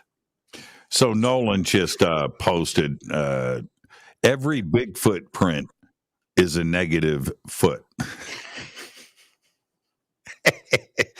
I gotta say that's priceless right there. That was well done. What about when Matt Visser came out with his paper and his theory that wormholes exist naturally and from the formation of the universe, and they are everywhere. That came out in the mid to late 90s, and I remember reading that going, well, that makes a lot of sense, right? Now he has since kind of backtrack off of that somewhat, but at the time it was a very exciting possibility and a possible discovery. And then I was picturing, Isaac, how the Thomas guide or travel maps that you would unfold, and you'd unfold a travel map of wormholes connecting galaxies around the universe. And that's what I was like, that's how ET's doing it. That's how they're doing it right there. They take out the road map. That'd be awesome. Yeah, I love to think about how that, and that's how so many episodes pop up as here's this idea in sci-fi. What would be the real consequence if we took that step further? What if your wormholes get so easy that your refrigerator is actually you open up the refrigerator door, click the button, and it will open you up to where the milk's at on the other planet or back in the. It's like an entrance, entrance onto the freeway, right? You're dialing up, and bam, is that coming your new phone system, or is it just like doors? Avajos Zelazny played with that in his Courts of Chaos second half of his book series for Amber, as did Dan Simmons from Hyperion. If anyone wants to go read about those, they're great. But the like Susskind, that's who I was thinking to you earlier. He proposed the idea that electrons could have wormholes connecting them. Oh, you're talking about Leonard? Yeah, he did. He did. I couldn't think of earlier. Yeah. Yeah. You know what? When we were doing our list of names, we left off Lenny. I apologize, Lenny. I apologize. There are so many great thinkers out there, and these are just the ones who, there are some amazing thinkers out there who are just afraid to actually talk in front of a class, and they never get to be, they never show up on TV. I know somebody who's got the same speech impediment I have, only worse, who is brilliant, and they basically don't teach even small classes because they can't stand getting made fun of, or the feeling they would be for it. So there are some geniuses out there who just aren't public appeals wise. And I mean, there are so many great minds out there. I feel bad about having that kind of mental block, or that kind of fear, that kind of phobia, because honestly, I'm just going to tell you right now, Isaac, nobody gives a crap. You give a crap, and I get that, right? But we don't. We don't. We enjoy your mind, and we don't fear. But whether if somebody has a fear of that themselves, they just don't like to talk in public. There's the fear of public speaking is not one I've ever had. I know probably not you either. I don't think very many people become radio personalities, YouTubers, whatever it is, that they are, or even just professors, really, if they are afraid to talk in front of a crowd. For the fact that we don't usually talk in front of crowds that often. Right. No, I remember when you and I discovered each other. You had just started the channel, and we started that communication back then. And I went through a really, I've told you this a million times, but to those out there that haven't heard the story, I went through a really bad Isaac Arthur addiction. And I had to go through a 12-step program, and I had meetings once a week where I had to go and talk about my Isaac Arthur future science addiction, because I was and I only heard your speech issues for maybe 15 minutes in the very beginning. I don't hear it now. I don't. A lot of people adapt to it really quickly. Other people, and I try. There are people who I know my voice is like nails on a chalkboard to, and I can't be angry at them. There are people whose voices bug me that shouldn't. It's what bugs you is what bugs you. And obviously, some of them encourage that with some nastier comments that aren't necessary. That's just being a joke. But if someone doesn't like the way you sound, like I love audiobooks, and the narrator's tone of voice can make such a difference to whether I enjoy it. And not just the discovery. Some narrators are incredibly boring. and that kills it. But just I don't like the way they talk, whatever it is. That's a petty preference, but it's a real one. You know? It's a real one. Look, I do audiobooks every day, and I've constantly have them on in the background. I do an immense amount of I get work done with audiobooks running in the background, right? So, but I'm telling you right now, I need 2 minutes. And if I don't dig the narrator, if I don't dig what's going on, I go to the next audiobook.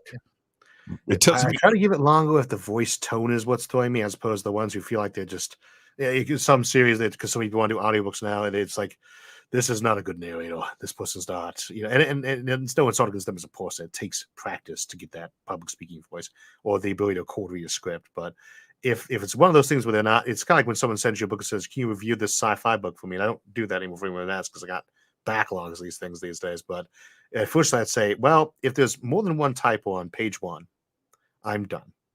I'm not saying your work's bad, but if there's more than one typo on page one when you send it to me, that's why I'm jumping off board, whether or not the introduction's horrible, which be the more. And kind of same for a narrator. If you're starting off bad, like when I'm recording scripts, I was my little one intro liner I do on episodes. I'll do that. It's like 5 or 6 takes to warm up my voice, and I always go for the best take there. Most of the best there's 1 take or 2 if I mess up. That's it. I'm 1 take, man. Gotta do that good intro, Yeah, I'm 1 take. Now it takes me to get to the good takes. It takes me about an hour of getting warmed up, but once I'm on my stride, boom, done. I'll just go straight through it. When I'm doing TV, I'll shoot 4, 5, 6 episodes a day, right? And you've got production, you've got makeup, you've got wardrobe, you've got lights, you've got audio, you've got the director, you've got the camera people, set decorators, you've got this and this huge crew. Yeah, tape 6 episodes a day. There's no retakes. So I don't get a chance to warm up. By the time I get to, that's it, man. You can't go to the end of the episode and go, can we do that again? What, 2 hours? So I've got to be on my game. And so by the time I'm at episode 4, dude, I'm on my stride. And then I go back and whatever episode 1 was, you could tell. I'm still warming up. I don't have the stamina for multi-hour things. I can't wait. You're going to be on my show. I'm going to bring you out. I'm going to beat you up, and it's going to be great. I want to get back to Matt Visser though for a second. If Matt's original concept is even partially there's like 2, 3, 4 things that are issues. First off, if that is the case, where you have a spider web of wormholes throughout the universe that were established from the creation of the universe, right? That means it's expanding with the universe. They're there. Could they be imaged? Yes, probably. Cosmic strings, a term people don't hear as much now, but was really popular in the 90s. Cosmic strings. Those are the idea that when the universe was forced to expand, like you got a sheet of aluminum foil, using the sheet thing again. If you crumple that up and then lay it out flat again, you're going to have those little lines of it's kind of like squiggled up. That's a cosmic string. They're very dense. They're basically one-dimensional. But light passing by those is absolutely going to cut off, like it's going around a black hole or a large planet. And those would be a big sheet. You should be able to detect something like that. Harder to image when it's something that's in between galaxies, for instance, and might only be like a kilometer wide. But with things like that, yes, you should be able to image something like that. Yes, you should be able to detect wormholes. If these things are out there, you should be able to see them. The mouths should absolutely be as visible as a black hole ever is. That's the thing about wormholes is, especially if they do collapse and you start putting matter through them once they're formed, you need to keep that area very clear so you're not sucking matter in, which is what these things are prone to doing. Right. You should be able to detect them. They shouldn't be hidden. Though it's important to remember, a wormhole is not actually cutting a path through normal space between point A and point B. So, like, there's not a line, there's not a highway between Alpha Centauri and here. If I spawn a wormhole here, it's going through another dimension. Well, but let's stay Matt Visser, because it was you that said cosmic strings, and yes, I believe that was Visser's way of I remember this completely, man. I even remember some of the illustrations that were theorizing what I he was think you're trying. right. That's probably why I thought of it too. But Right. the problem is, it is ways back to think about that. Yeah. Well, but that's the way that he wanted us to understand that I say spider web, but you get the idea, Yeah. right? So if we're talking about negative energy inflating, right, keeping it from collapsing, it is the negative. Okay, so between the negative energy and space itself, is there a membrane? Or is it the negative energy and space just touching up to each other? There isn't a shell in between, anything physical? There should be. I mean, you should have that space right there. Yeah. Let's see. Speaking of spider-like things, every time we say that, I'm thinking of the actual way that dark matter and galaxies form on like brains and walls and clusters, where it looks like a bunch of neurons. Uh, But but you understand what I'm saying? If yeah. negative energy comes up against space, if it's, so we've got the shell, we've got the negative Well, shell. what exactly is the energy's format there? Because like positive energy, it comes in forms. What is the form of the negative energy here? Are we talking negative mass? Right. Then it should be able to interact with regular space, same as mass does. Yeah, exactly. So if that's the case, could that be imaged? Can you image a negative, something negative, if we can't see? I don't know. Let's say I did a big long pipe of normal mass to keep to the string analogy. A big, gigantically long one, like galaxies' mass worth of thing. Yes, we can image that, same as we can dark matter. It just bends light so much. That's Right. positive mass. If it's negative mass and it's having the negative mass feature we usually assume of being negative gravity or anti-gravity, it's called anti-gravity, then you should have that same effect only flipped around. Light should bend away from it as opposed to bending down toward it. And you should have that same gravitational lensing effect only reversed. And so Well, you that would should have, absolutely be visible in quantity. If it's diffuse, though, like does negative matter repel itself from normal matter? In which case, are we all outside of the intergalactic void? Does it repel other negative matter so that it doesn't interact? In which case, it might be spread all over the same as dark matter is.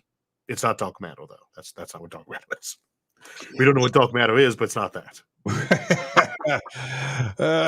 Oh man. This is the point. Just from that right there, where I go, let's talk for 2 more hours. Let's go right there. But here is what I think is the most important point about all of this: that if Kip Thorne is right, right, if Tipler is right, if Matt Visser is right, if John Wheeler is right, if Weil is right, if Einstein and Nathan Rosen, right, if we put everything in Lenny, Lenny, I'm sorry again, but we just did it again. If they are all correct with what is happening today, Avi Loeb, the Department of Defense, UAPs, objects in the sky, defense budgets being passed, pilots coming forward, extraordinary things are being witnessed and videotaped and all. Is it wormholes that answer that question about how they could be getting here? No, wormholes make everything more complicated. You think so? It's one of those problems. The flame exacerbates everything.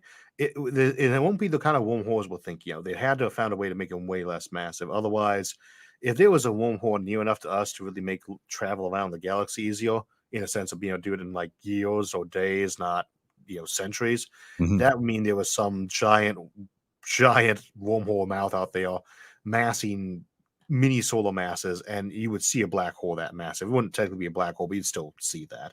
It would be having an effect we detect locally if it was in, a few dozen light years of us. We'd be. Are you talking about a mass the size of Jupiter? No, we're talking about something that's more massive than our sun. I mean, Victor's idea was that you might be able to do with something as small as a Jupiter mass, and I think that later got revised by some people down to just a few hundred kilograms.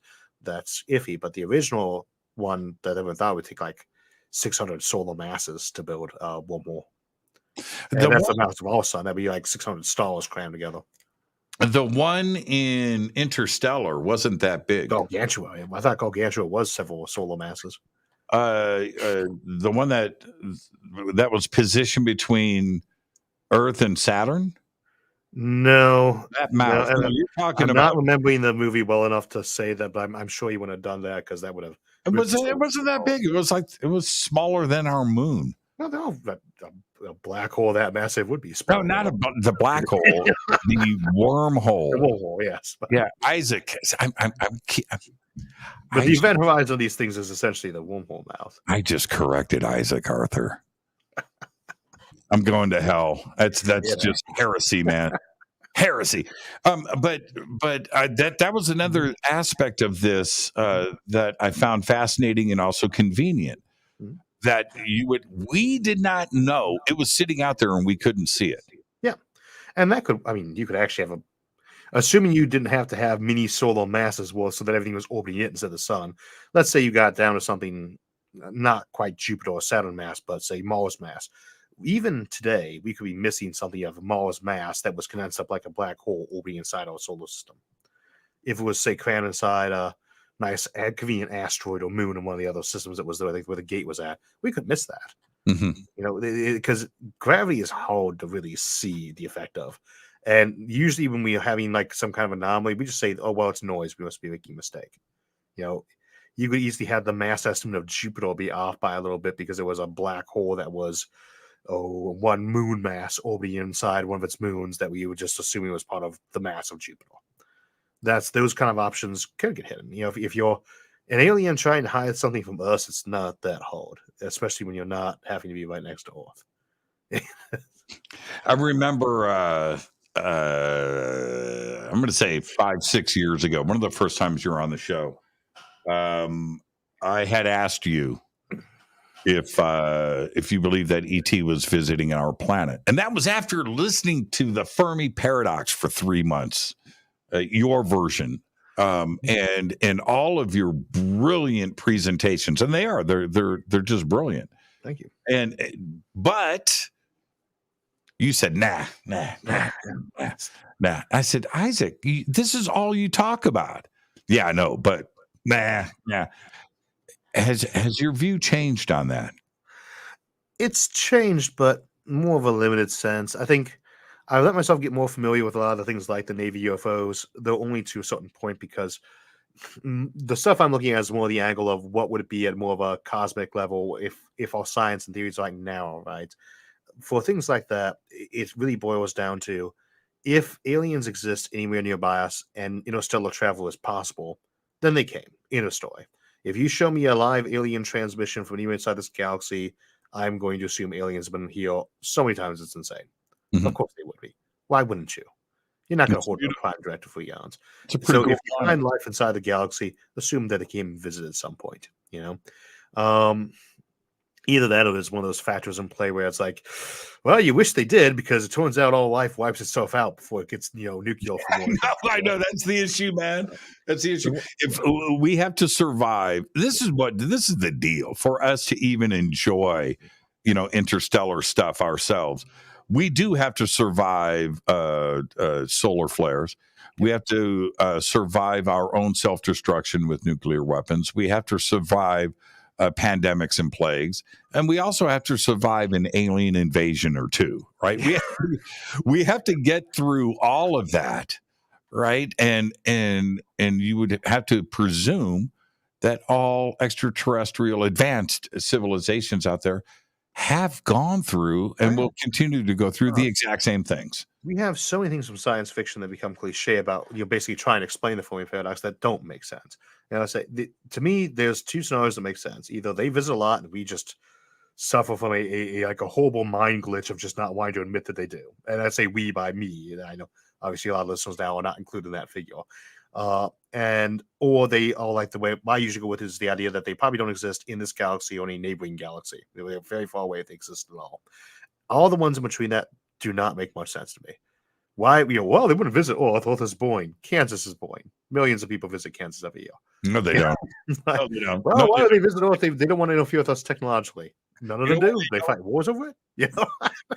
They don't visit Ohio is what they don't visit.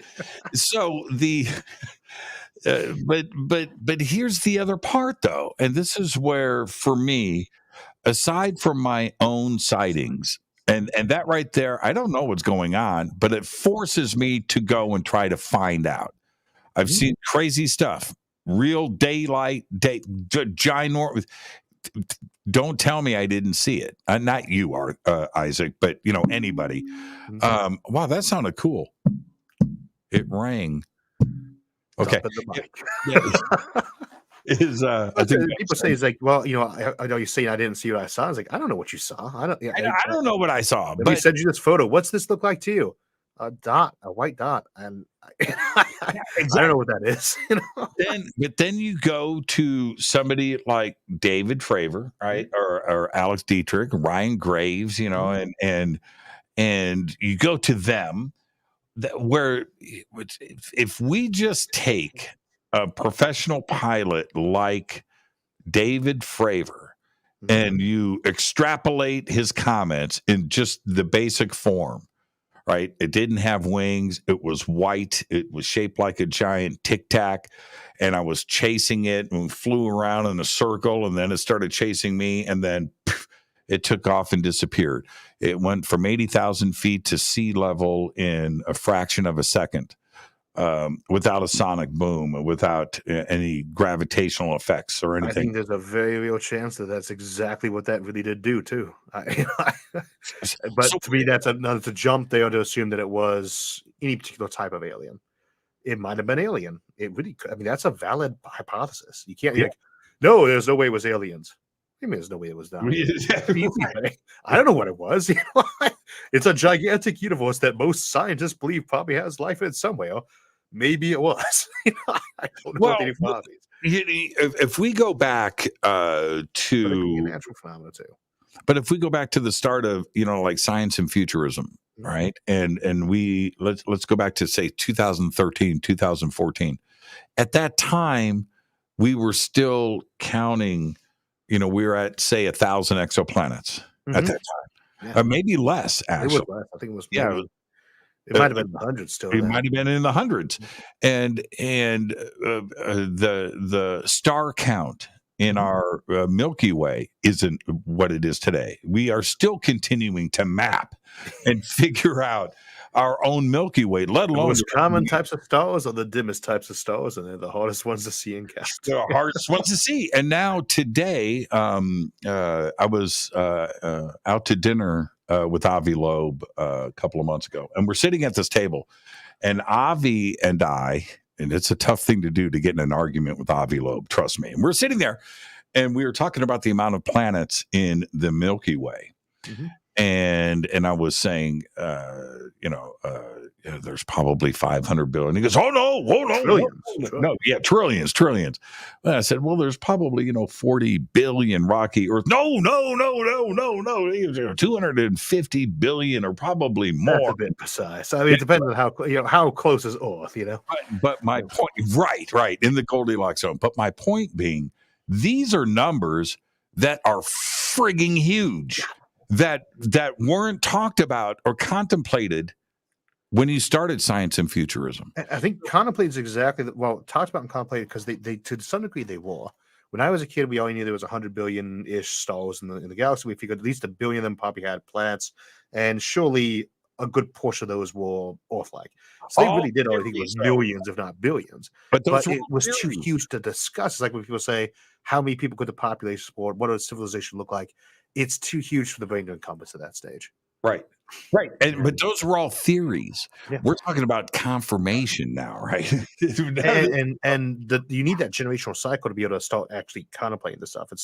It's like looking at fiction from the early 1930s when they start having how big the universe really is. Things like Lovecraft, for instance, and they start saying, "My God, this place is huge," and it stops being numbers. Numbers don't mean anything. Numbers. Gigantic numbers that only mean something to a scientist, right?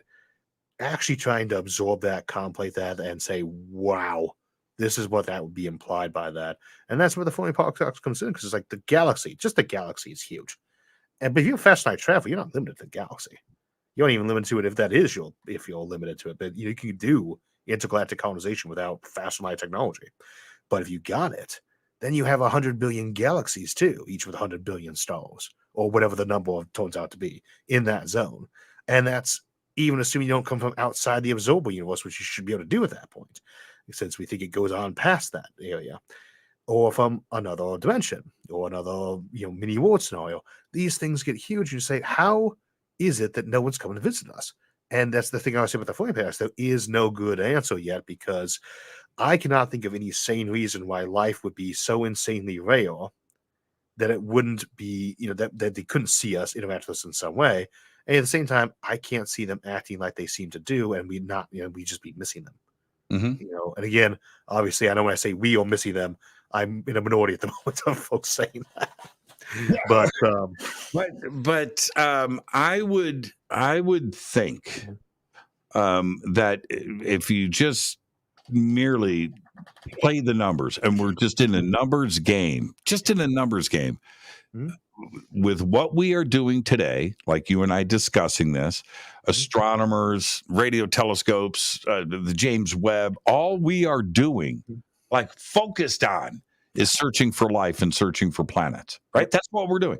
Well, they are doing the exact same thing. And if they're worth anything, they know that this big, beautiful blue gem teeming with life exists. Yeah. Yeah. And not because we sent radio waves out. The planet was visible. You say, well, they only just reached out to us now. Wait till people send a signal out. You could see, you could detect that there was intelligence on this planet from, let's say, a satellite centuries and centuries ago.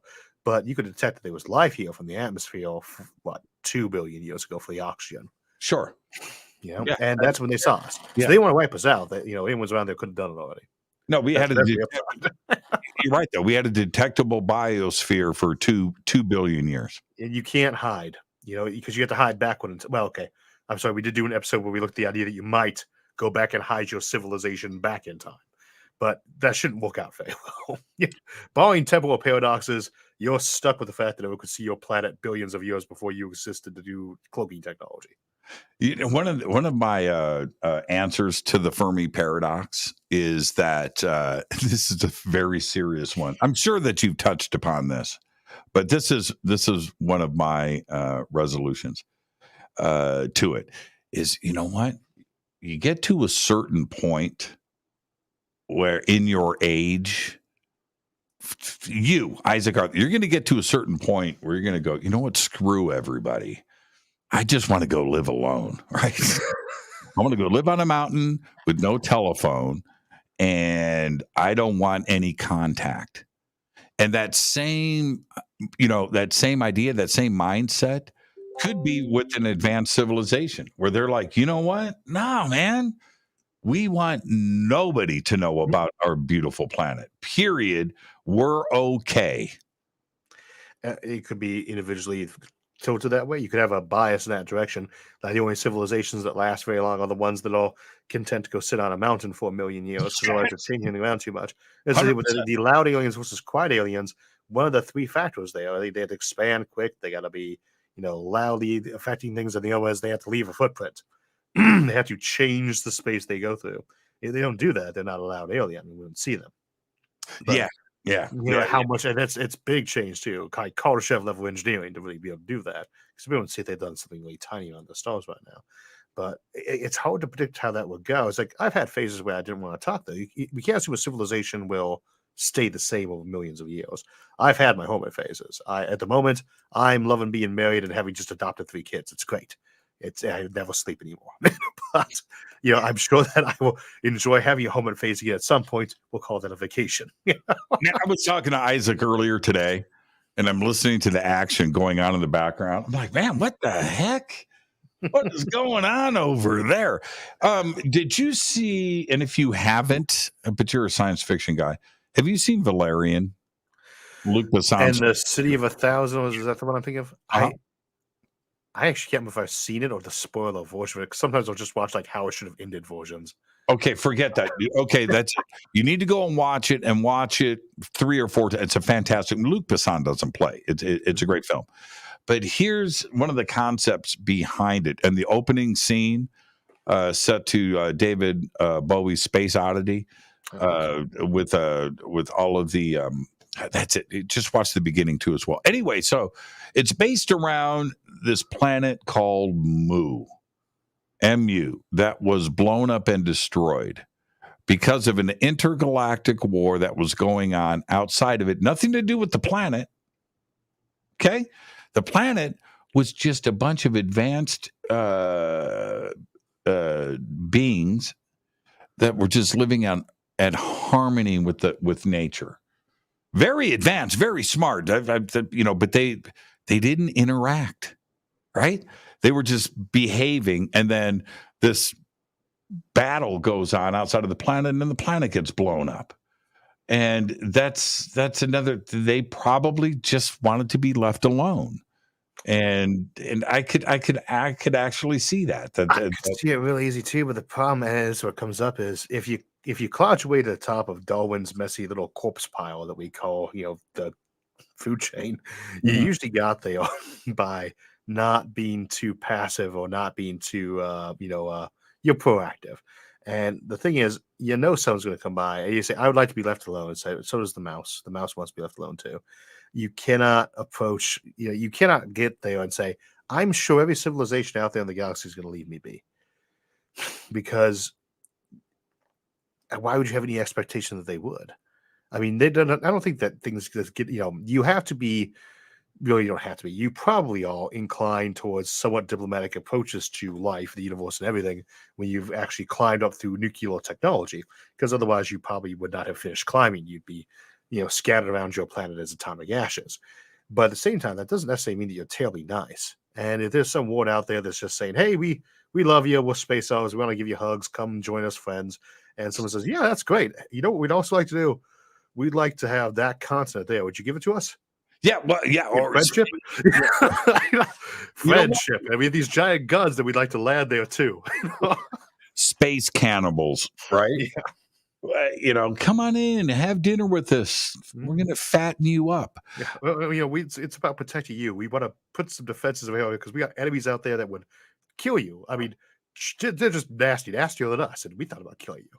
But we'd like to put some space guns around your planet to help protect you. It's hard for me to imagine that you'd actually have civilizations that really thought they could get away with doing the entirely peaceful home maneuver, because we say, all I want to do is left alone in peace to think. And we say, well, these giant minds, they just want to sit there and meditate and contemplate.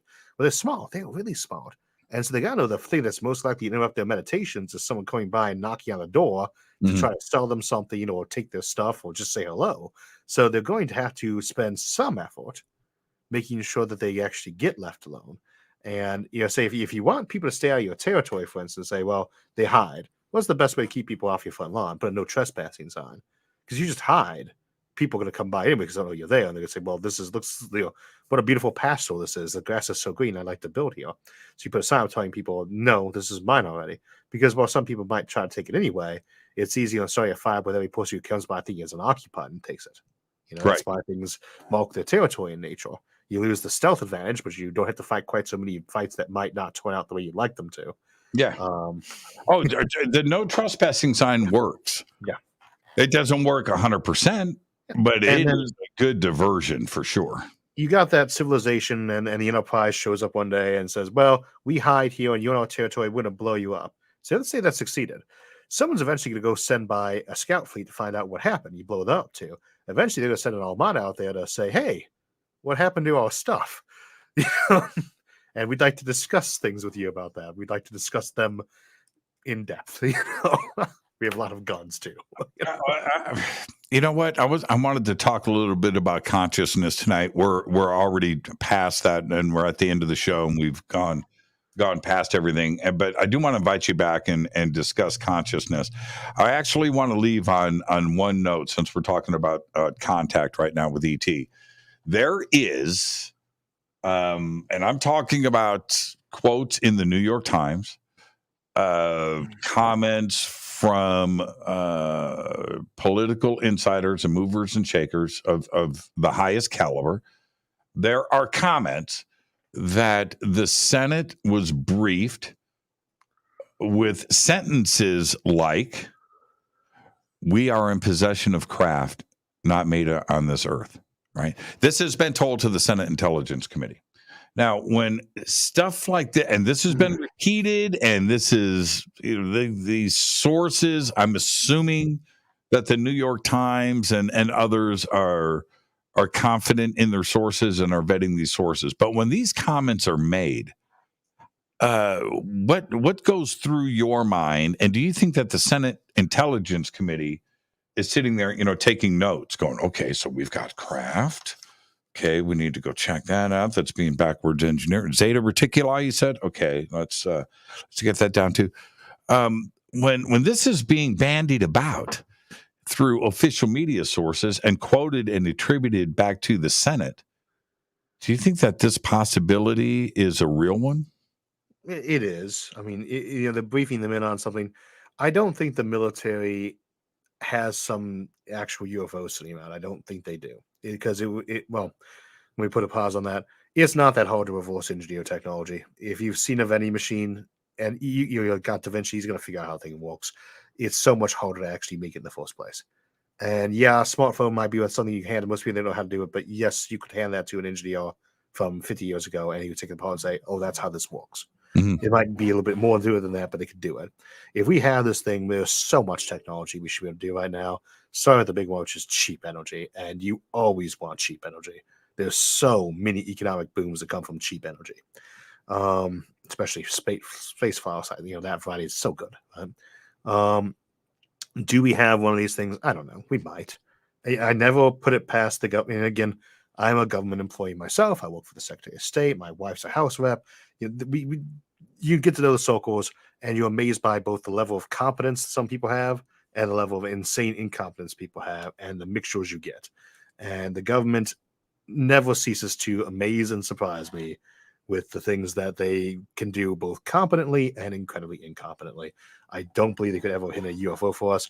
I still would not be the least bit surprised if you actually had generals going in there briefing the intelligence beyond that, and they did not know what the heck they were talking about. Okay. Have you been in? So you worked at Wright Pat. Yeah. Did you? I worked in one of the buildings some of the people thought was. I'd have people come by and knock on the door sometimes. Wait. Have you been inside Hangar 18? I watched pizza get delivered to it. I walked in with it, and I'll add that fun story because the building I was working in had a gigantic vault in, like the kind that looks like you need C4 to bust into, and nobody knew what was in it. It was just there. It was locked up. We were using the building because he saw propaganda film in it. It had no windows, so it was very suspicious looking. They want the film to catch on fire. We were doing photon counts. You need very dark areas for that. And there was this giant vault. I had no idea what was in it. We finally got the coroner come down and find the code to open the thing, and there was nothing in there but one piece of paper. Just giant, expensive one piece of paper. It was a pizza receipt. So it's underneath. It's just it must have been left while they were busy clearing the thing out. No. The room is the mask. You got to find the entrance to go down. Isaac, so much, man. Hey, listen.